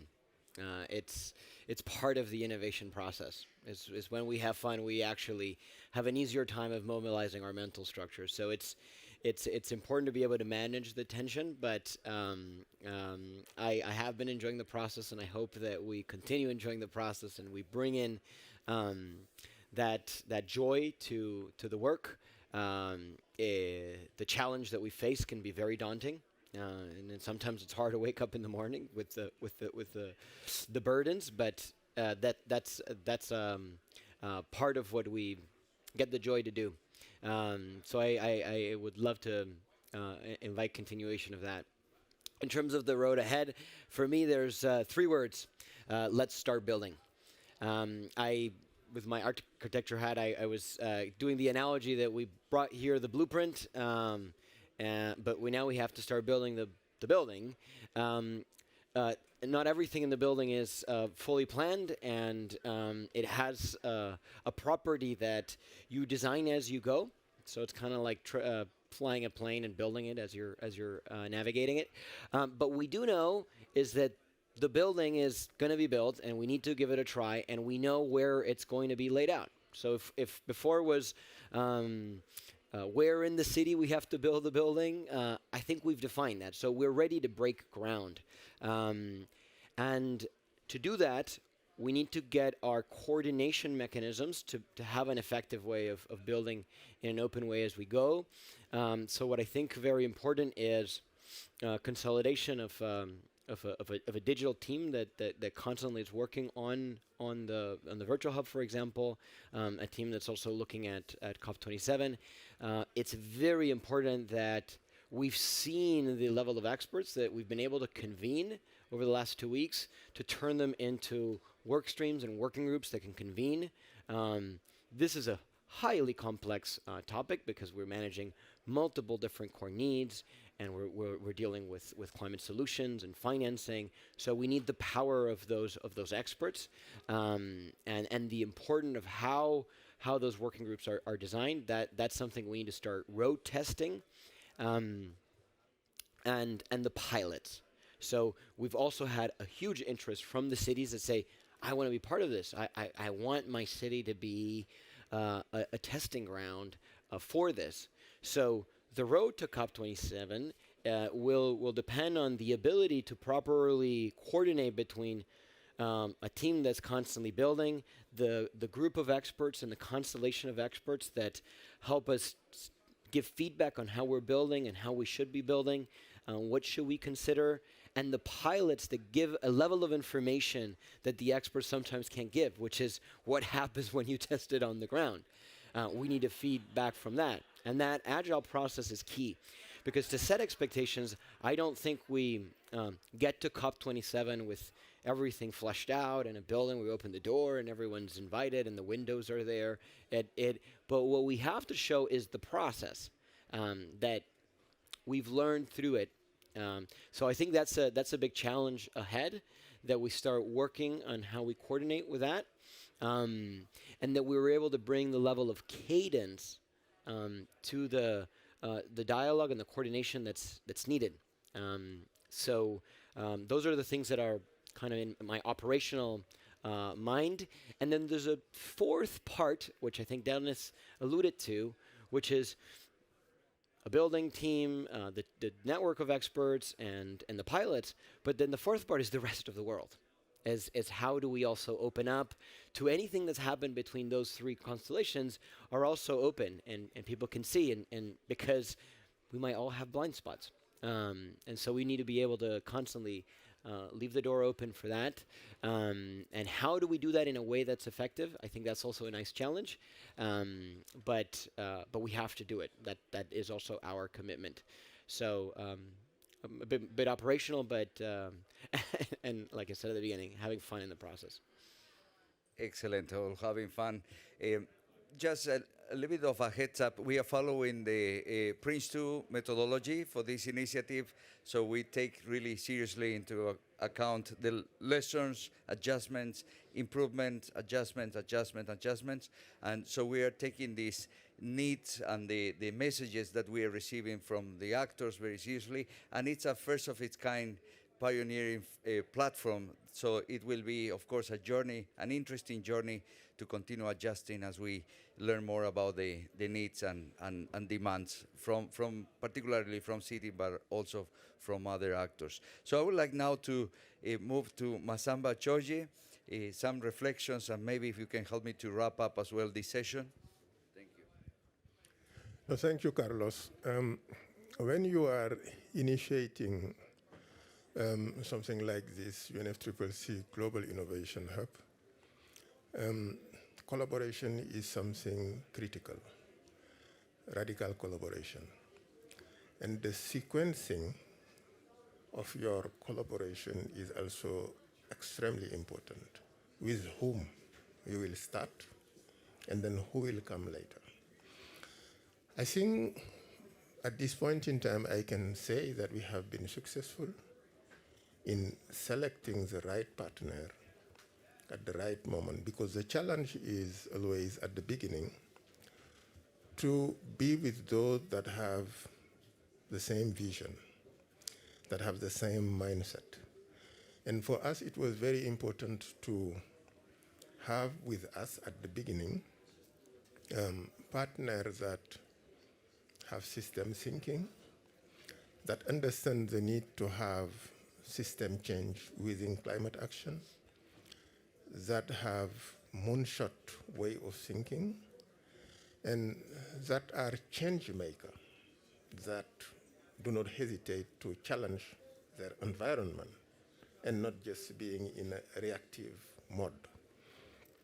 So I think we were able to have a strong core team, and together we have set the vision.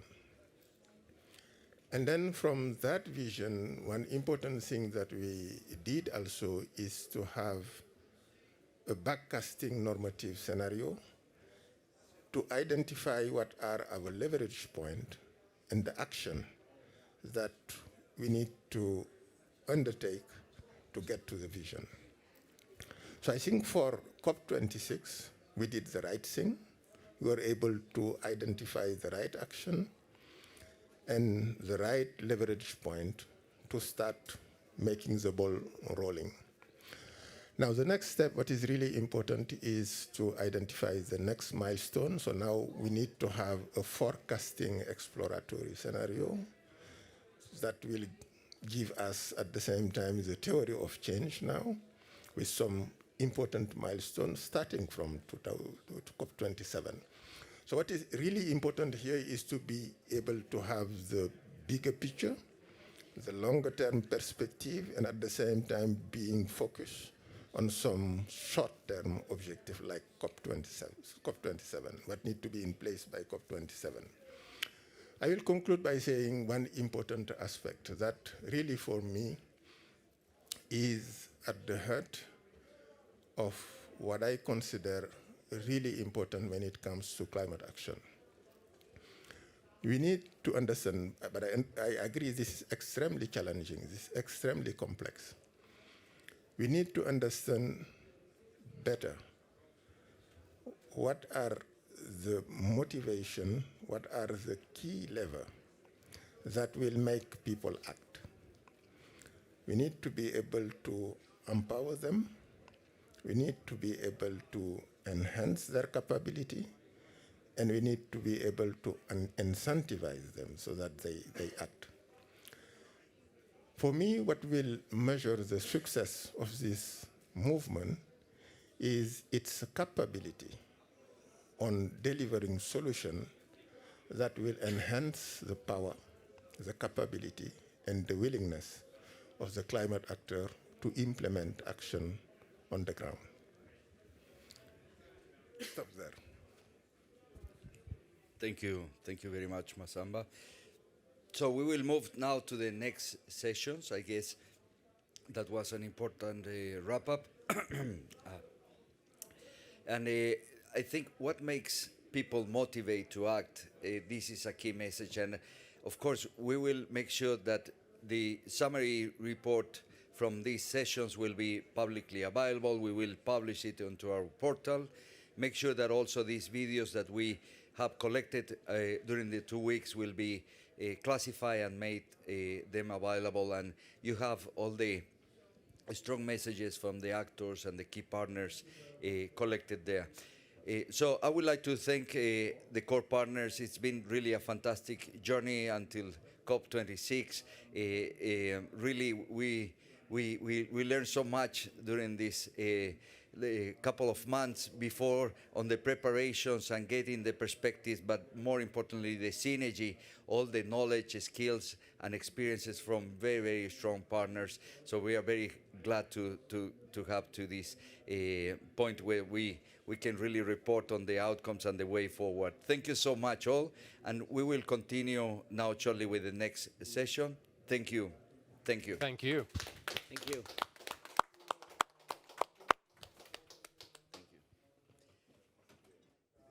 No, is the so just to walk you through the last 2 points in the agenda.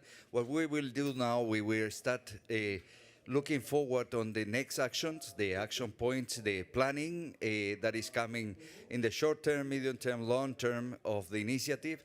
And now we will be focusing on some technical aspects that the Open Foundations with Martin Waldstein on board will walk us through the demo and the pilot that is coming up.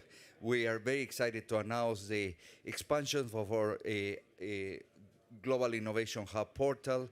We expect to be a center collaboration platform for global innovation, and where actors, both the demand suppliers and the solution providers, will be able to share their experiences and their data. And that will, as Martin was saying, that should be becoming a platform that is not starting from scratch, but is bringing actually a number of factors and existing solutions so that we can quickly amplify the impact of the initiative. Martin, please, you have the floor. Thank you, Carlos. I just shared my screen in the Microsoft Teams, so maybe we can switch to that, and hopefully if our internet gods are on our side, we'll be able to share my screen. I wanted to, again, we've tried to do that over the last couple of weeks, give a context of what we set out to do in the lead up to COP, to try to accomplish because it's very easy to talk about abstract ideas. It's very important to show tangible products, and the physical hub is impossible to not see because we're on it. The virtual hub is more ethereal. So I've been presenting this slide to show the 3 type of work streams that we worked on. One was to make sure that the United Nations Global Innovation Hub had a website. It is now up in the UNFCCC portal. It has the ability to show news, information, videos. So that's out, and we encourage everyone to visit. The easiest way to get there is tinyurl.com/UNGIH or UGIH. The second one is the demo site, a minimum platform with questionnaires, because we needed to build something. And the third one was the full prototype, what we look in the future. That doesn't work, but it mocks it up. So I haven't barely talked about the second one because in software development, as with architecture and construction, if you think that it's going to take X, you have to multiply by pi. So it's important to, we started just a couple of months ago to try to build something that would get us there. And I want to show that we are already on a test environment. You can see that whilst I've been showing prototypes in what are called prototype software, this is actually hosted. If you see in the top the URL, MVP, which stands for minimum viable product or minimum viable platform.ugih.org. It will mutate between that domain, but it already describes. It will host the video. We brought already one application of I would call cutting edge digital technology and the use of blockchain, which is what we called what are called the verifiable credentials. So when you click into login with a credential, now we get to download a digital wallet, and there was errors this morning. So if it works, great. If it doesn't, I'm gonna log into the demo account. But we can now download a suite of digital wallet applications. They're very similar to what we normally have for two-factor authentication. 5 years ago, maybe no one knew what two-factor authentication is, or 10 years. Now, absolutely everyone probably here has a two-factor authentication app. But this is two-factor authentication on steroids. So now the UN is able to issue a credential for who's going to be invited to test the demo. I'm going to log in. I already got a message that I'm invited to connect because I've been invited to test the platform. I'm going to accept, and this is going to create a cryptographic connection, and it's going to already show a proof request. So you received a proof for credential. What does that mean? It means that the platform's already asking me to prove that I'm me. And this is very important because when we conceive of the virtual platform, who's going to be using it are going to be city officials and subnational governments. So we need to make sure that it's not just Jane and Joe or someone else. It is representing the city and the country. And so they need to show proof. So I'm going to present that proof, and it might break the platform automatically. That actually is a good thing. It's an error, but it shows that I'm already connecting to it. It was working yesterday. But this is because we're in what's called a quality assurance. But I wanted to show that there.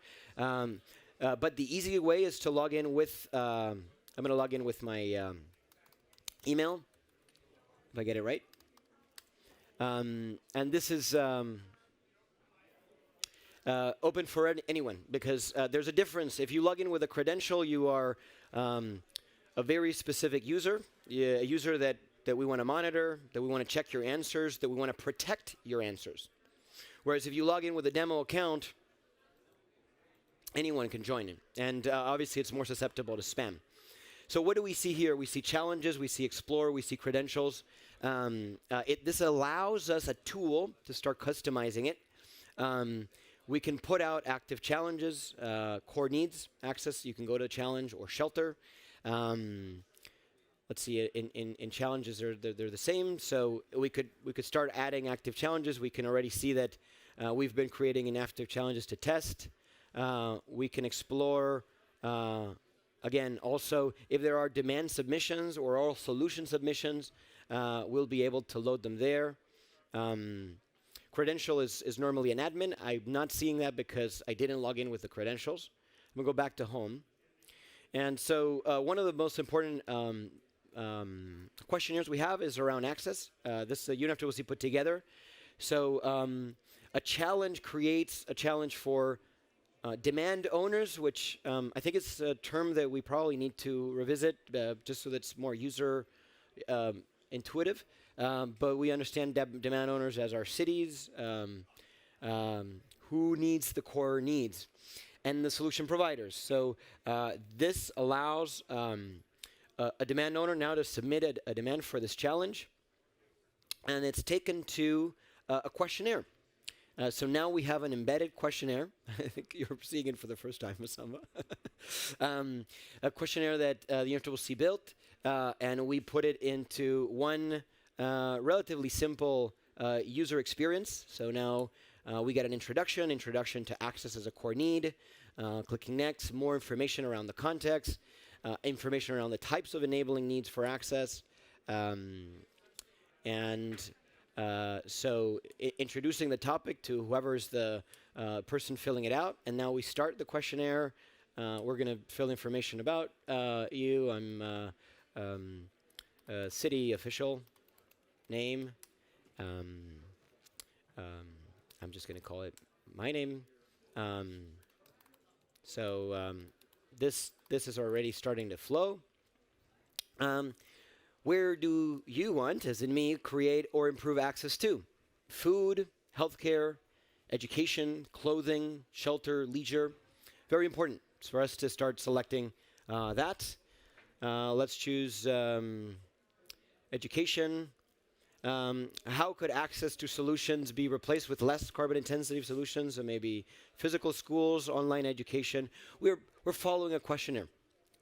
These questionnaires need more work, need to interact with our experts, need to be tested, need to be broken, need to be rebuilt. That's why we build this in a very agile way. The database that's behind this it's relatively easy to manage. The questionnaire is really easy to embed and adjust. So this is we continue the process and click OK. I can select different things. How can we improve efficiency? So I'm going to go back to education. Before we were asking about how we can replace physical infrastructure, now how we improve efficiency. So maybe it's around transport. So what actions would need to be taken to increase efficiency? For example, mobility as a service would be an option. What are some obstacles or challenges that I'm facing in a city? I'm able to give an answer to this. And who can develop solutions? These are some of the questions that have been put forward. A solution provider X. This allows us to start collecting information. Answer and continue. I'm going to try to see if I can skip. Is there any further information that we could share through email? Yeah, and so it allows us to invite. And data readiness. So how would one describe the data readiness? Well, unfortunately, in my city, not so much. How would I describe the accessibility of the data? I can't access data. Data can be shared, but it's in a centralized database without an API. So I can describe things here, and it will load my solutions. So whatever I filled out the questionnaire, now I can see my results. This is all embedded into it. And eventually I could be taken to see proposed solutions for this, right? But we're starting to put some of these blueprints together so that we don't lose time, because the more complex platform that we've been showcasing over the last couple of days, that's in the prototype phase, that shows dashboard for city officials and how they can load data and how can they operate in simulations. This takes a lot of time to build. the vision's there. So we've been walking people through the data hub. It's beautiful how fast it's flowing today. So maybe if it's flowing, might as well just run with it. We've been having chats with mayors and city officials around the user interface, how to load data into the process, how to link existing data sets. This is something that they've really enjoyed. So external data providers can confirm connections on board that. So yesterday a mayor says, the least amount of data that I have to provide around my city, and the more that you can bring together already, the better. So that is a challenge. And submitting demands. So we've got an extremely robust flow that we've gotten the validation at the high level. We need to start doing the validation at the detail level. The buttons, the flows, what's missing, what should not be there, what should be there. So I'm very much looking forward to organizing meetings, what we call user acceptance testing, with more users, more city officials. Global Covenant of Mayors has expressed a lot of commitment to help us in the process, because particularly both them and ICLE have come up with different typologies and archetypes of cities that it's very important for us to look at when we're looking at deploying pilots, because we can't do every city, but we can at least cover certain archetypes. Supporting them, but it's also solution providers. So inviting solution providers to see what the user experience is from there, and financial actors. It's exciting to see that we're doing progress. This is on a view on the city of Buenos Aires. We are also finishing a video, what's called a product video. We have an institutional video that you've seen that talks about the theory of change. But we're now building a video that showcases what the product would look like, so that we can also create and inspire the need for building this. We can see diagnostics of cities.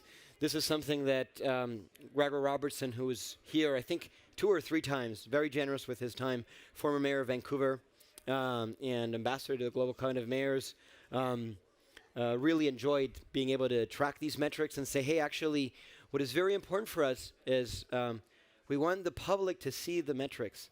Because if we're improving it, we have access to the back end. This is a city official being logged into the platform. We're providing the tools. Say, when I was mayor and we were doing things, we had a hard time telling the people where they could see the metrics of how things were progressing.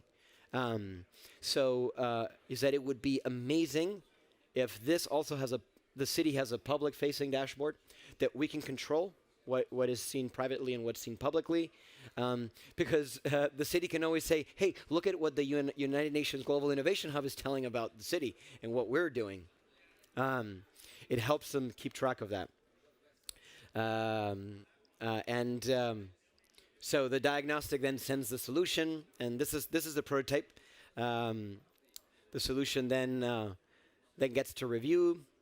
We did a kind of like fleshing out what would be good metrics to show about what a constellation of solutions. We talked about different types of solutions. So perhaps one of the most important solutions we're going to have to bring into cities is the first one, which is holistic city data to improve a model. So it's part of a type of solutions around digital transformation. Then we're going to have policy implementation around land use management and integrated community blocks, tech deployments, different arrays of those solutions. That could be what those solutions would look like if they're deployed in the city.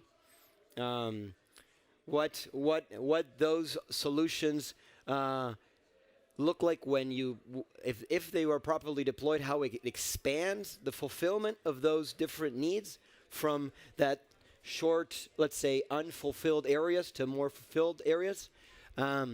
This is something that I know this is a complex diagram, and we've been testing it, but so far everyone finds it relatively intuitive. Whilst this looks like there's a lot of attention to detail, there's a lot of attention to the user interface, there's not a lot of attention to the wording, the text, so we need to go a little bit deeper into that. And The mayors that we discussed this around also was shared that in their operation, they have different tools, but they're all patches that they have to deal with. And if we're able to bring them together in a platform of platforms, that would be a one of a kind. So that is very encouraging. Reviewing financing options. This is a big area that we need to work on going forward. So we put some thoughts around how reviewing a simulation plan, financiers could come in and what they see. How would we look at a financial plan? There's not a necessarily there's a kind of like stuck there. Again, these are mock-ups, and so anything you see here, any similarity with reality is pure coincidence. You could confirm and contact enablers. This is a checkout button. It's like when you go to Amazon Marketplace, you select your things, and then eventually you got to check out. So in the checkout is like the solution confirmed. I want to be part of these solutions. I want the financing for that. It's going to be a lot of work, but very exciting to organize these interviews with the tool to get direct feedback. But also start as we're moving on then, going back. Oh, nice. This is good. I'm showing that I've been inactive on having a first platform that we start testing. So we have to work together on how do we make the most out of it. I'm gonna go back to home. And what are some of the main challenges we want to launch?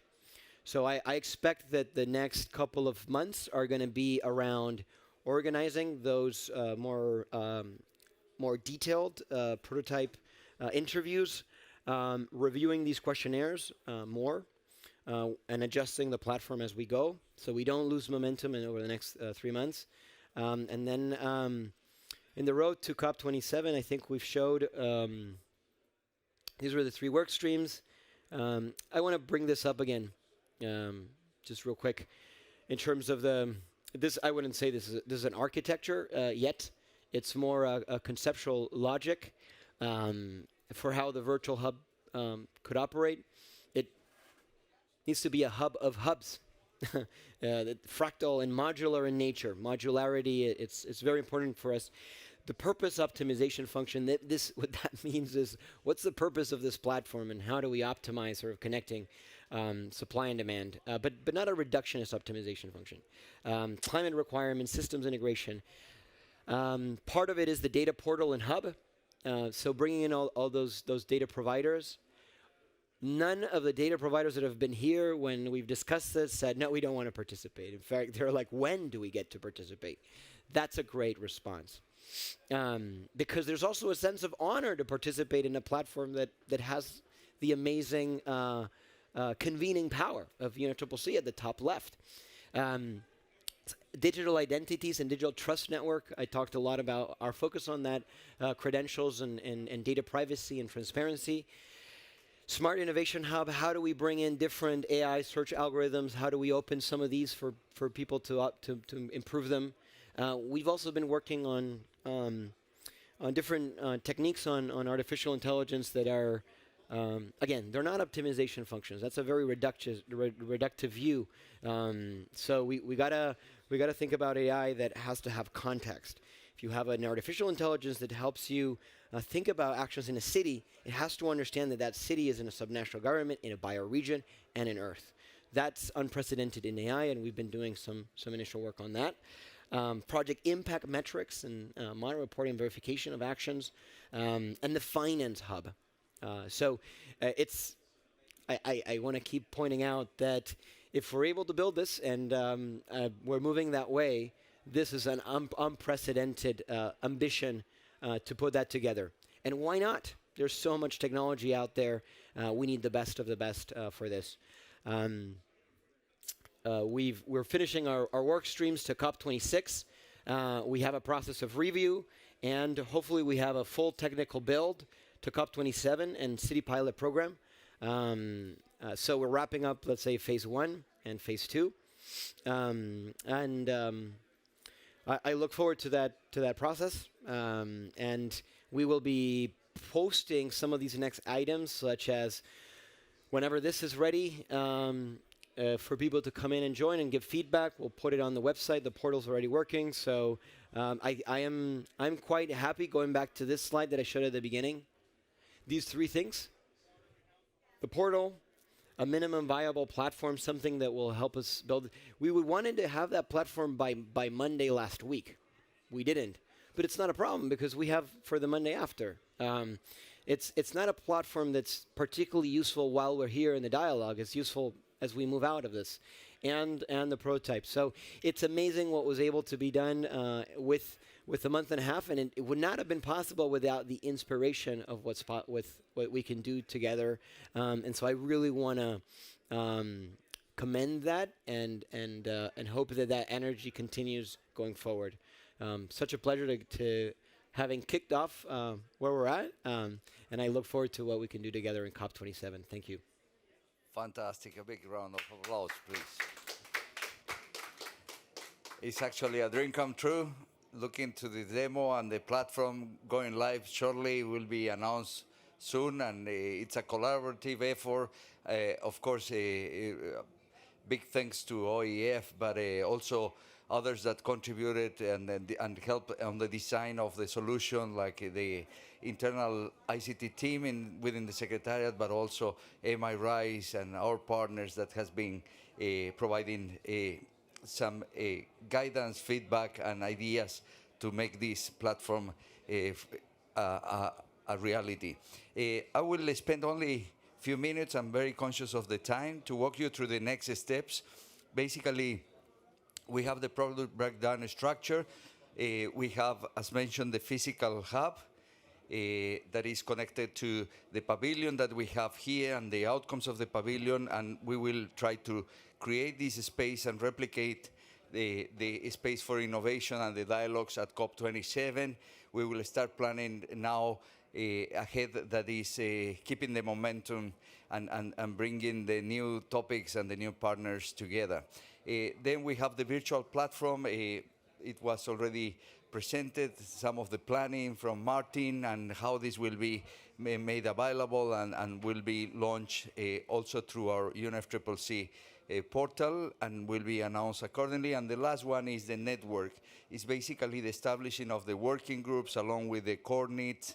We have already selected some examples like shelter, access, nutrition and health. We also working with clothing and leisure, among others. So those will be the feedbacks. And we will be conducting some activities, 7 work streams that are the product-based planning. We will continue with a partnership. We have a very collaborative partnership model, the physical pavilion that will go into this planning, and the substance of the event at COP27. And in between, we expect to have some milestones to keep the momentum. This goes along as well with cross-cutting activities such as communication, getting, of course, the people engaged and motivated to continue collaborating, and then establishing the advisory and working groups that are already mentioned. We plan to wrap up and communicate the outcomes of this process. The reports are on their way. We will be continue feeding into the Trello platform and the website, and we expect you to keep you updated through this process, this platform, and we will be also sharing some of the social media sets. We are now benefiting the cascading down of these exercises through our partners, so all the visual assets that's being produced, they will be uploaded onto the Trello platform for your convenience. And finally, also, we will try to bring the UNFCCC Global Innovation Hub portal updated with all this information, but also we will plan to have a call for experts and use this platform to announce and to provide with the requirements and the dates where the call for experts will be announced. And of course, we will have the panels established for the selection of such experts that will then feed into the different working groups. The same with the advisory committee. So with that said, then I would like to finish this section, not without thanking all of you for your attention. Stay tuned, we'll keep you posted. So you have our address and we have a portal. So please keep an eye open on the next developments. And I would like to then pass the floor to Massamba Thioye. He will now have the closing session, and maybe if you can stay here. Thank you. No, the closing will be only word of thanks again. I think this amazing achievement has only been possible because of the commitment of our partner, and I'm really happy to have this opportunity to thank you again. So Climate-KIC, Kirsten, you have mobilized all your team at the highest level, starting from you, your Chief Strategy Officer, and many other staff members mobilized to support this project. Thank you for that. So Denise, I remember several times having sent you email at 2 a.m., early in the morning, for expecting that when you will wake up, you will respond to that email, and 30 minutes after, getting a response from you. So I have asked you several times, when are you sleeping? because each time I send you an email, you react almost immediately. So it's also a sign of commitment. So Martin, you have participated to several calls where actually it was 2 a.m. in California, because it happened very often that we have a call with Martin and then with Korea, and unfortunately we are not able to find a time that is appropriate, suitable for everybody, and very often you have been participating to call very early in the morning in California. And this is also demonstrating commitment to this project. I think you are really, really all very much committed to this project. And this is the key factor of success. This is what makes us able to achieve what we have achieved. So we have also the European Commission. They have supported us, and we have GCOM. They have also supported us. And what was shown by Martin is really an amazing accomplishment in, as you mentioned, 1.5 months. And one thing that I would like to highlight on what you have just shown is the fact that we have developed a platform with questionnaires that allow us to have a real need-based demand. So actually, the questions that are formulated are such as you will not put a solution as a need. You have to go back really to the core need, so that we are in the context of the vision behind this innovation hub. So to conclude, I would like to thank my team. Yeah. First, within the Secretariat, the management of the Secretariat, Patricia, and then Ovez for their support, because without their support, it wouldn't be possible to move forward with this project. And also the team that is at Bonn, Chen Yu, we have Carla, we have Pana, supporting strongly the team here, and they have done an excellent job from Bonn. So here, Sylvia has provided a lot of support.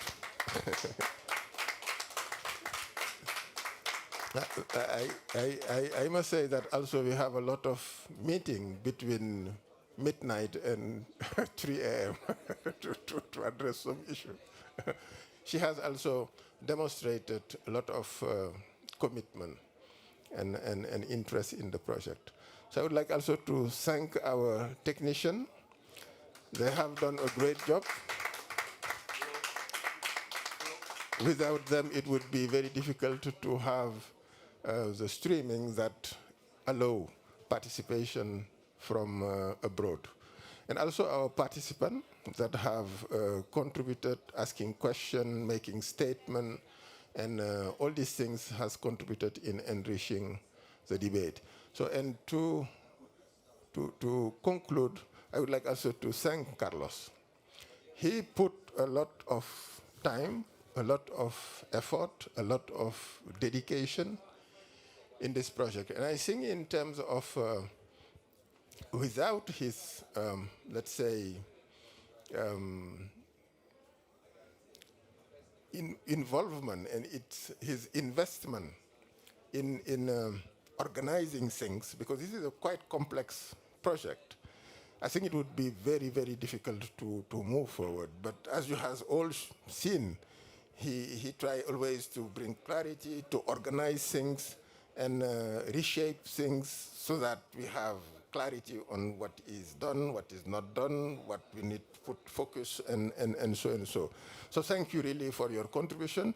So I think you did wonderful.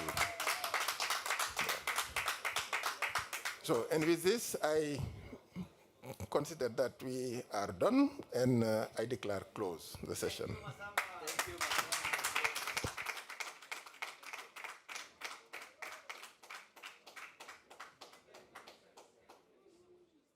But all went down.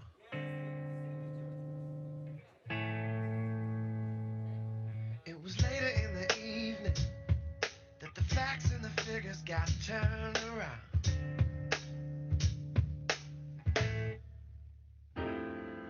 True, there was a woman, yes, she did advance my way.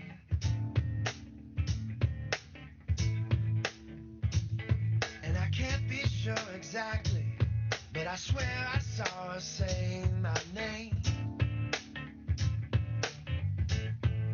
It was the right time, she was the real thing.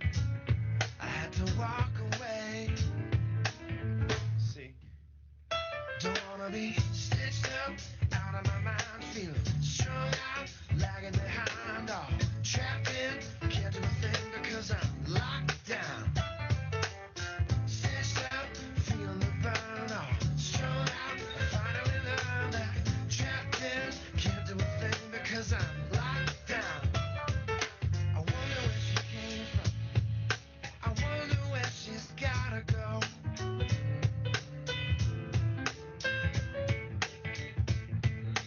Who's to say she's single?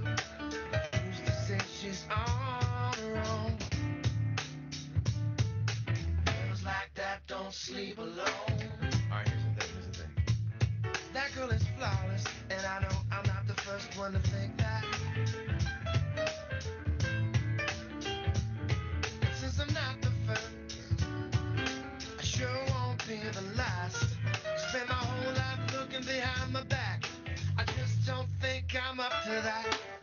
Stitched up, out of my mind, feeling strung out, lagging behind, all trapped in, can't do a thing because I'm locked down.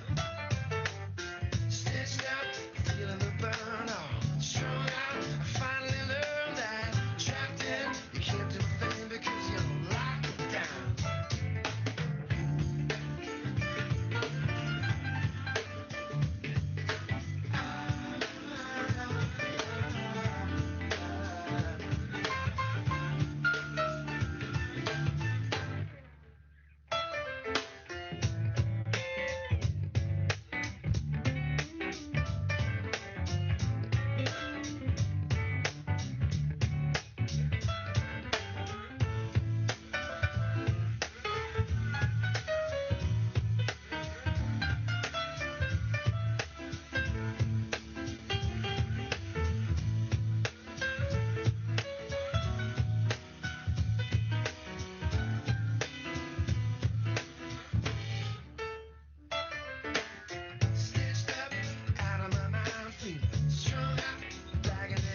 Exactly how you hear it is exactly how it all went down.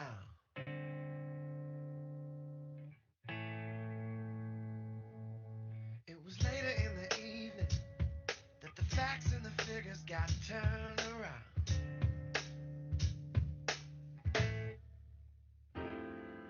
True, there was a woman, yes, she did advance my way.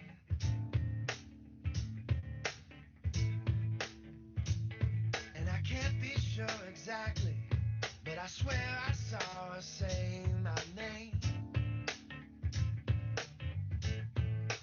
It was the right time, she was the real thing. I had to walk away. See, don't wanna be stitched up, out of my mind, feeling strung out, lagging behind, all trapped in, can't do a thing because I'm locked down. Stitched up, feeling the burn, all strung out, I finally learned that trapped in, can't do a thing because I'm locked down. I wonder where she came from, I wonder where she's gotta go.